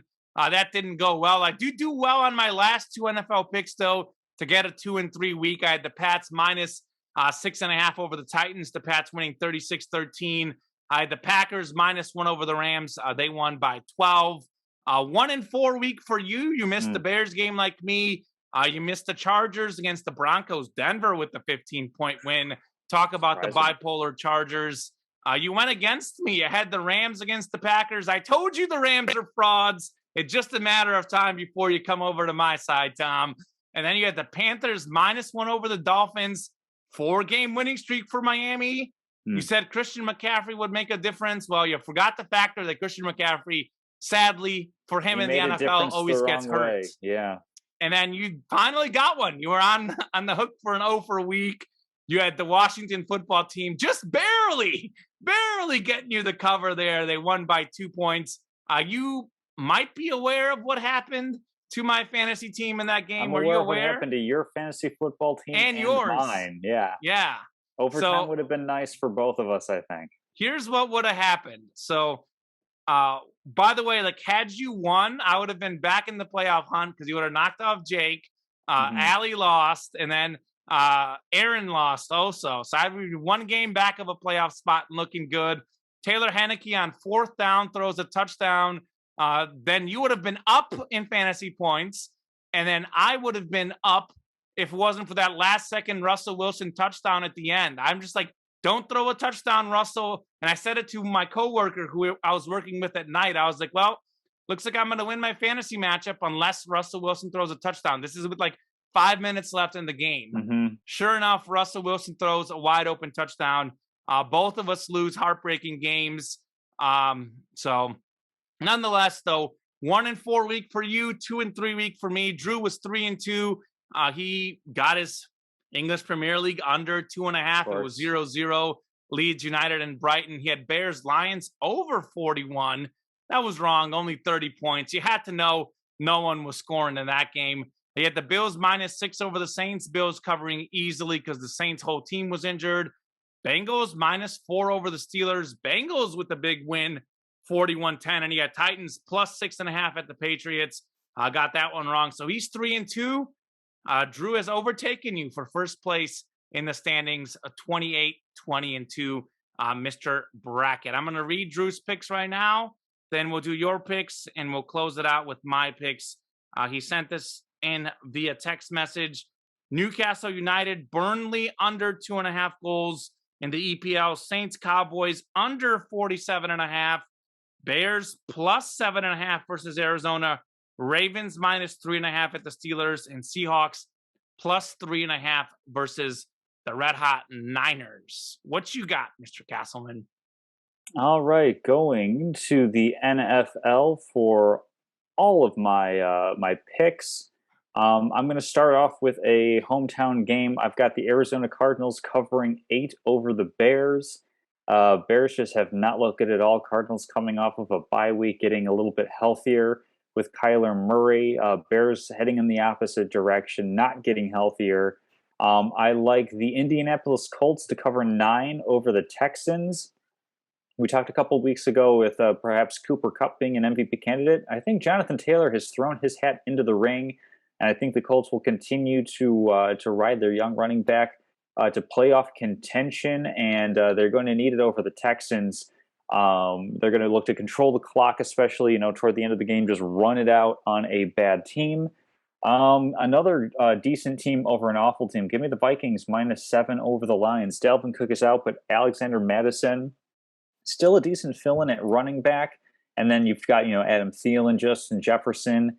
Lions don't really have a whole lot of weapons to go up against the Vikings, so I like Minnesota in that matchup as well. Yet another road favorite, and I know most, if not all, of these are going to bite me right in the keister, but give me the 49ers -3 over the Seahawks. 49ers have looked great. The Seahawks have looked the opposite of great. And then, Washington football team, they did all right by me last week. I'll have them covering +2.5 against the Raiders on the road. So I think I'm going with all road teams on this one, which is not going to bode well. But fortune favors the brave. All right, so I'll get started with my 2 picks that I like and I'm sure about. And I'm willing to give you this one, half point on this one. I actually just checked it. I was looking on my phone. The updated picks on DraftKings from what I had this morning. I got the Colts -8.5 at the Texans. I have it at 8.5. It was 8 earlier, moved to 8.5 on DraftKings. The Colts absolutely own the Texans organization over the years. Their record the last 15, 20 years is insane. They won the earlier matchup 31-3 this season. The Colts need a statement win. They're fighting for a playoff spot. Houston has the second worst rush defense in the NFL. Jonathan Taylor is leading the league in rushing yards. Look for Jonathan Taylor to do Jonathan Taylor things and perhaps throw his name into that MVP discussion that you mentioned. I also like another road dog. It's now at 2.5. It was at 3 earlier, but I'll roll with 2.5. I talked about it earlier in the show. Patriots, 2.5 at the Bills. They've won 6 straight, 5 of them 18 points or more, aka 3-score games. Bills are just 3-3 in their last 6 games. They've rotated loss, win, loss, win. This next one is a loss. And this would be the lost week, as I said. Patriots are more consistent. They're winning by an average of 24.66 points over those last 6 games. The defense allowing just over 10 points a game. In the last 4, they're allowing just 26 points total. They're clicking on all cylinders. Bills are up and down. Patriots are consistent. Patriots also 5-0 on the road this year. Look for some Patriots road field advantage in this one. Those are the 2 road dogs that I like. The other games I'm picking, I'm way less confident in. In fact, the fact that this line moved 2 points has me a little bit scared. But you know what? We're going to roll with the hot hand. How about the Miami Dolphins? -5 over the New York Football Giants. The Dolphins are on a 4-game winning streak. Giants are just 1-4 on the road, still dealing with injuries. And Tua settling in Miami. I like Miami to cover here. I like Tua to play well. There's been a lot of talk about Deshaun Watson going to Miami. They actually benched Tua. They went to Jacoby Brissett.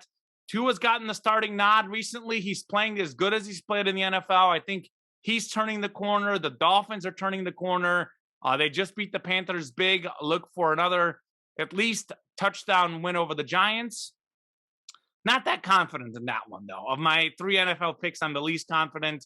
And then tonight, I don't feel great about either of these NBA games, but I'm going to roll with them. Give me the Warriors +3 at the Suns. TNT 9 o'clock game. We have the 2 best teams in the NBA according to record. Golden State's 18-2, won 7 straight. The Suns are 17-3. They've won 16 in a row. Are you kidding me? But I like the Warriors. The Suns are bound to lose eventually. I think the Warriors got better ball movement. They've got the best player in the game in Stephen Curry, the best player in the world in Stephen Curry. Jordan Poole is looking great as a sidekick. Last time the Warriors were 3-point underdogs on the road on a Tuesday night, it was against the Nets. I took the Warriors, then the cover +3. Got that one right. I'll take the Warriors to cover 3 again tonight. And then finally, I'll go with another NBA game tonight. Blazers -7 over the Pistons. I believe they said that Damian Lillard's going to rest tonight. I don't care, though. CJ McCollum is there. Blazers, Tom, 9-1 at home. Pistons 2-8 on the road. One of, if not the worst team in the NBA in Detroit. They've lost 6 straight games. I like the Blazers to cover those 7 points tonight in the NBA. Also a 9 o'clock, 9:05 tip-off. So got 2 late ones tonight. Got them in before we get off the air. We are golden. Tipping off before Drew's bedtime. I like it. So, I like it. Locks of the week. It'll be fun to see how that shakes out. Best of luck to all involved. I don't think we're actually going head-to-head against any of ourselves this week. So no, but we are agreeing, Tom. We both have the Colts, you and I. Absolutely. And actually, you and Drew are going head-to-head. Oh, are we? Oh, yeah, he's got Seattle. You've got San Fran. Okay. Well, then a 14-1 week for the show is what we'll aim for. That's right. Moving into trivia and salute. I don't have anything for trivia, although my salute is going to kind of become trivia someday, I am sure. Okay. So I'm not sure where you want to start off with the last couple of topics for the show this evening. Yep, I've got trivia. I actually Perfect. Was a little behind. Busy day. I actually did some thorough research. Then I looked at the clock and I'm like, I still got to go to the store. I still got to walk my dog. So the last thing that I left was sports trivia. And I just happened to see something on Twitter by complete accident. And I was like, you know what? I'm just going to use this for sports trivia. Okay. Maybe you saw the same thing. Probably didn't, because I know you're busy working. This is insane that these 2 guys have this record. So 2 NBA players have a 30-point, 10-rebound, 5-assist game while making 5+ threes without missing any of those threes. 2 NBA players. They're both active. One plays for the Bulls. One plays for the Knicks. Name the 2 guys. Bulls and Knicks? So it's 30 points. 10 rebounds. 5 assists, and 5+ threes made, but you made all the threes in the game. Okay. So I'm thinking like ball handling, passing, big man type of thing for this. So for the Bulls, like the clues help immensely. For the Bulls, I'm going Nikola Vucevic. Yep. And for the Knicks, I'll go Julius Randle. Okay, so yeah, I gave you the clues because there was no way you were going to get these without the clues. Right. So I just saved you the time. Like LeBron James, Dirk Nowitzki, like all those guys. Stephen Curry, or actually Stephen Curry takes too many 3-point attempts to get this. Actually, now that I think of it, because and also 10, 11 threes, 10 rebounds. That's tough for him to do. He does sometimes. He got a triple-double opening night. I'll tell you this. It's you're right on Nikola. You are definitely wrong on your Knicks guess. Oh. Who else so this is a new player on the Knicks that I don't know how closely you follow this, but apparently he seems to be out of favor these days in New York. I believe first-year player with the Knicks. Kemba Walker. Wow. Yeah, 10 rebounds for Kemba. forgot that he was on the Knicks until you mentioned out of favor, and I remember seeing something earlier Yeah, that he's at that point of his career where he's not good enough on offense to not play defense anymore. He can't make up for exactly. it. Well, and you know it's how much Tom Thibodeau loves defense. He went to the wrong team if he wants to do that. Hmm. That was talk about fits in the NBA. And you know that Tom Thibodeau likes Derrick Rose. So Oh yeah, because not a like, great and Derrick Rose loves Tom Thibodeau because Tom Thibodeau got him an MVP. Tom Thibodeau has coached them on so many different teams. I think weren't they together with the T Wolves too, and now the Knicks? Yeah, yeah, I think it's legitimately because like Derrick Rose is like, I actually like playing for this coach because he pushes me to be my best in ways that other coaches don't. And so like Sure. there's definitely like a level of respect, even though Tom Thibodeau is kind of like an awkward human being and also a bit of a tough guy on his players. Sure. So it depends on who you are. Like for Hmm. some guys that may not work, for others, it does work. So it really depends on the athletes, but it clearly works for Mr. Rose. Good on Rose to play good because Hmm. I'm impressed. He's sort of like he's Grant Hilling out there, as I would like to say, like a former star. I do think that he was at a little bit higher level than Grant Hill ever was, but Grant Hmm. Hill was an amazing overall player for a few years. He just kind of played in that Michael Jordan era when he was in his like very prime. But like sort of like one of those like you know for all NBA All Star type guys who all goes through a lot of injuries Hmm. is basically a decent role player, but has solidified himself playing pretty good with that MVP. Derrick Rose has a real shot to make the Hall of Fame. I'm leaning in for him just because an MVP does a lot for you. I mean, I think it will definitely go either way. But given how the NBA tends to let guys in more easily than other leagues, like I think like if we're If being like Ben Wallace can make it, right, if Ben Wallace can make it, like I would lean Derrick Rose not making the Hall of Fame right? if it was judged as hard as it should be. But given the way they judged the NBA Hall of Fame, I would have to say that he should be in the Pro Basketball Hall of Fame. So, uh, Absolutely, yeah. statement and salute time. You can go first. I will wrap it up with some exciting news in my world. Absolutely. So the salute that is going to turn into a trivia question someday goes out to UConn's Paige Becker. She is the first Mm, NCAA athlete to sign a name, image, likeness deal with Gatorade. So she's going to be making some big bucks. This is the first time a college athlete is going to be on their particular label. Of course, because athletes prior to this year have not been able to make money off of endorsements and advertisements. So, congrats to Paige Beckers. I think she's going to be obviously a phenomenal WNBA player when she does go to the league, and she's been outstanding so far at UConn, kind of harkening back to those Diana Taurasi days of the superstar guard playing for the Huskies. So, an absolute salute to her on making it on arguably like the biggest label. I think it's probably like between Gatorade and Nike is like the two de facto greatest label or biggest labels with which you can sign. For statement of the week, it's Hall of Fame season in Major League Baseball. We touched on the sport a little bit earlier in the show. One cool thing it might be that we might want to do for a segment, especially when Drew gets back, is make out our own Hall of Fame ballot. I think that's kind of a neat thing. Obviously, none of us have votes. But kind of fun to look at historically if we wanted to do that sort of thing.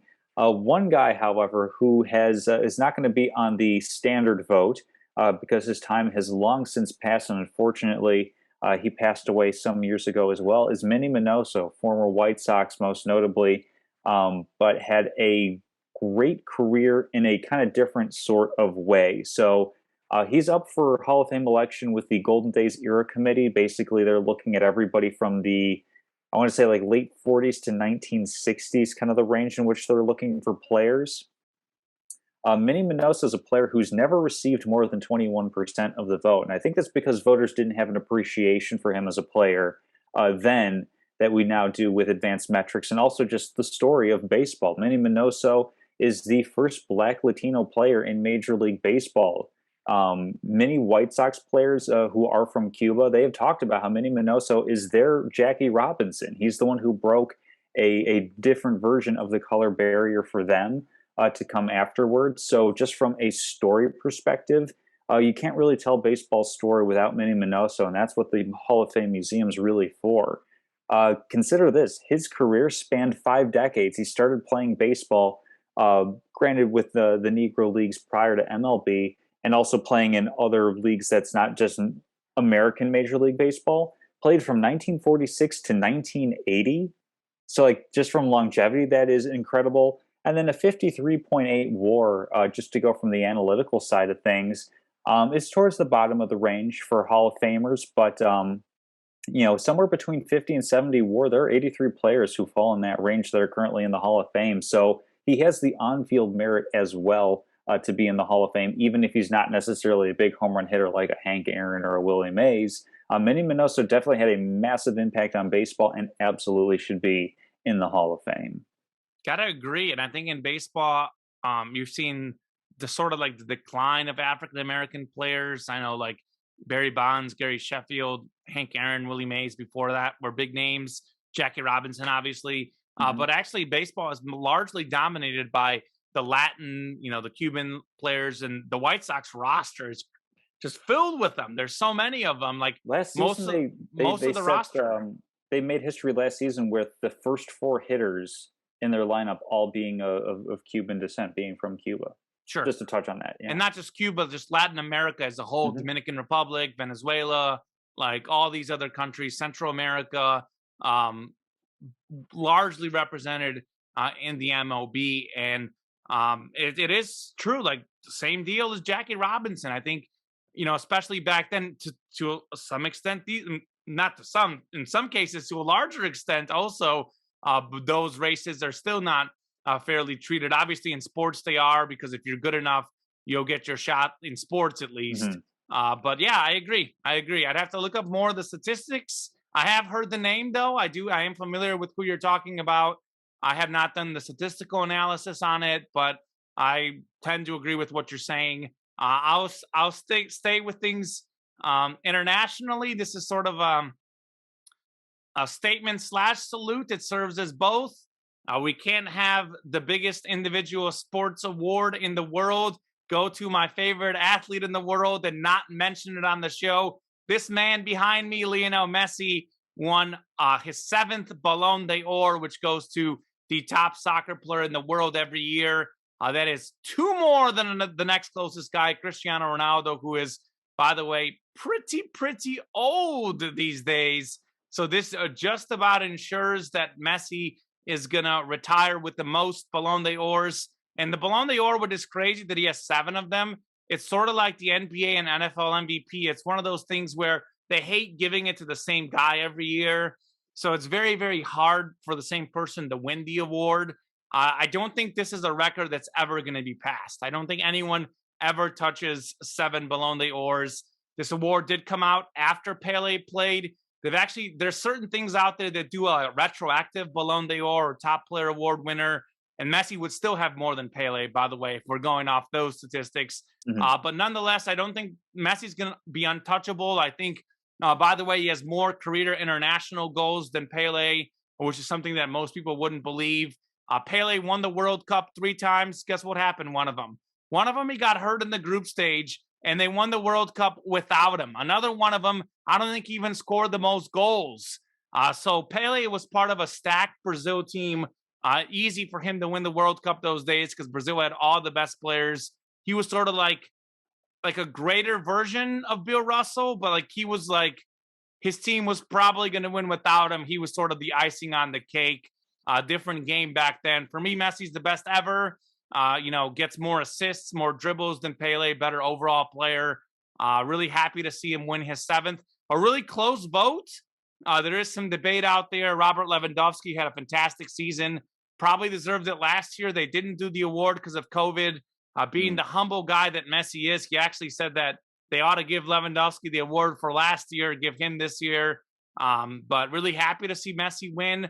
And he won in large part because he won the Copa America with Argentina, the first senior international trophy he's won, basically the top competition for all the South American countries. He had the most goals in that tournament. I think the most assists, most dribbles. He was up there, if not the most, second most in all those categories. Player of the tournament, his team won. So really, really happy for him. Exciting week. I was a little nervous because Lewandowski was great. The vote did end up being pretty close, Mhm. but happy to see Messi win the award that he deserves. Absolutely. Congrats to one of the goats there hanging up on your wall. Definitely, I know a touching and memorable time for you as well. Oh, I was so happy. It made my day. I was driving to work. I was doing, well, I won't say anything, but I was driving to work and I got to work and I was excited to see the news. I'll leave it at that. But it was really, really exciting. Good times for me. An exciting week of sports. Looking forward Hmm. to college football championships. I've already got my Saturday planned out. I've got the Messi PSG game from 2 to 4, and I got the SEC championship game from about 3 to 6:30. So I'm looking forward to a fun Saturday. There I'll we be go. working Sunday, but keeping tabs on some of the NFL games as well. So looking forward to a fun sports week, and looking forward to us talking about it next week. What happened, and then previewing what's going to happen after next week. Are they doing that Sunday or is it the following week? I'd have to look it up to confirm, but I believe Mm. they might be releasing the CFP rankings either this week or the following week. I can't remember. But I don't know off the top of my head, but yeah, we'll have that to look forward to, as well as I believe we'll have Drew back. So I hope there's so. a ton of good stuff that'll be A ton coming of back good to the stuff. show. Well, Drew Brackett usually does better when he's doing lock picks when he's not in person. So he'll probably go 5-0 this week. But hopefully I go 5-0. I'll know two of them tonight. There NBA we games, go. something to look There we forward to. go. That Some Suns late night Warriors game. sweats. It's going to be great. That's right. All right, Tom, have a good night. Everyone have a good day. Whenever you're watching this, we are always glad that you do. And hopefully everyone is doing great with everything. Have a good one.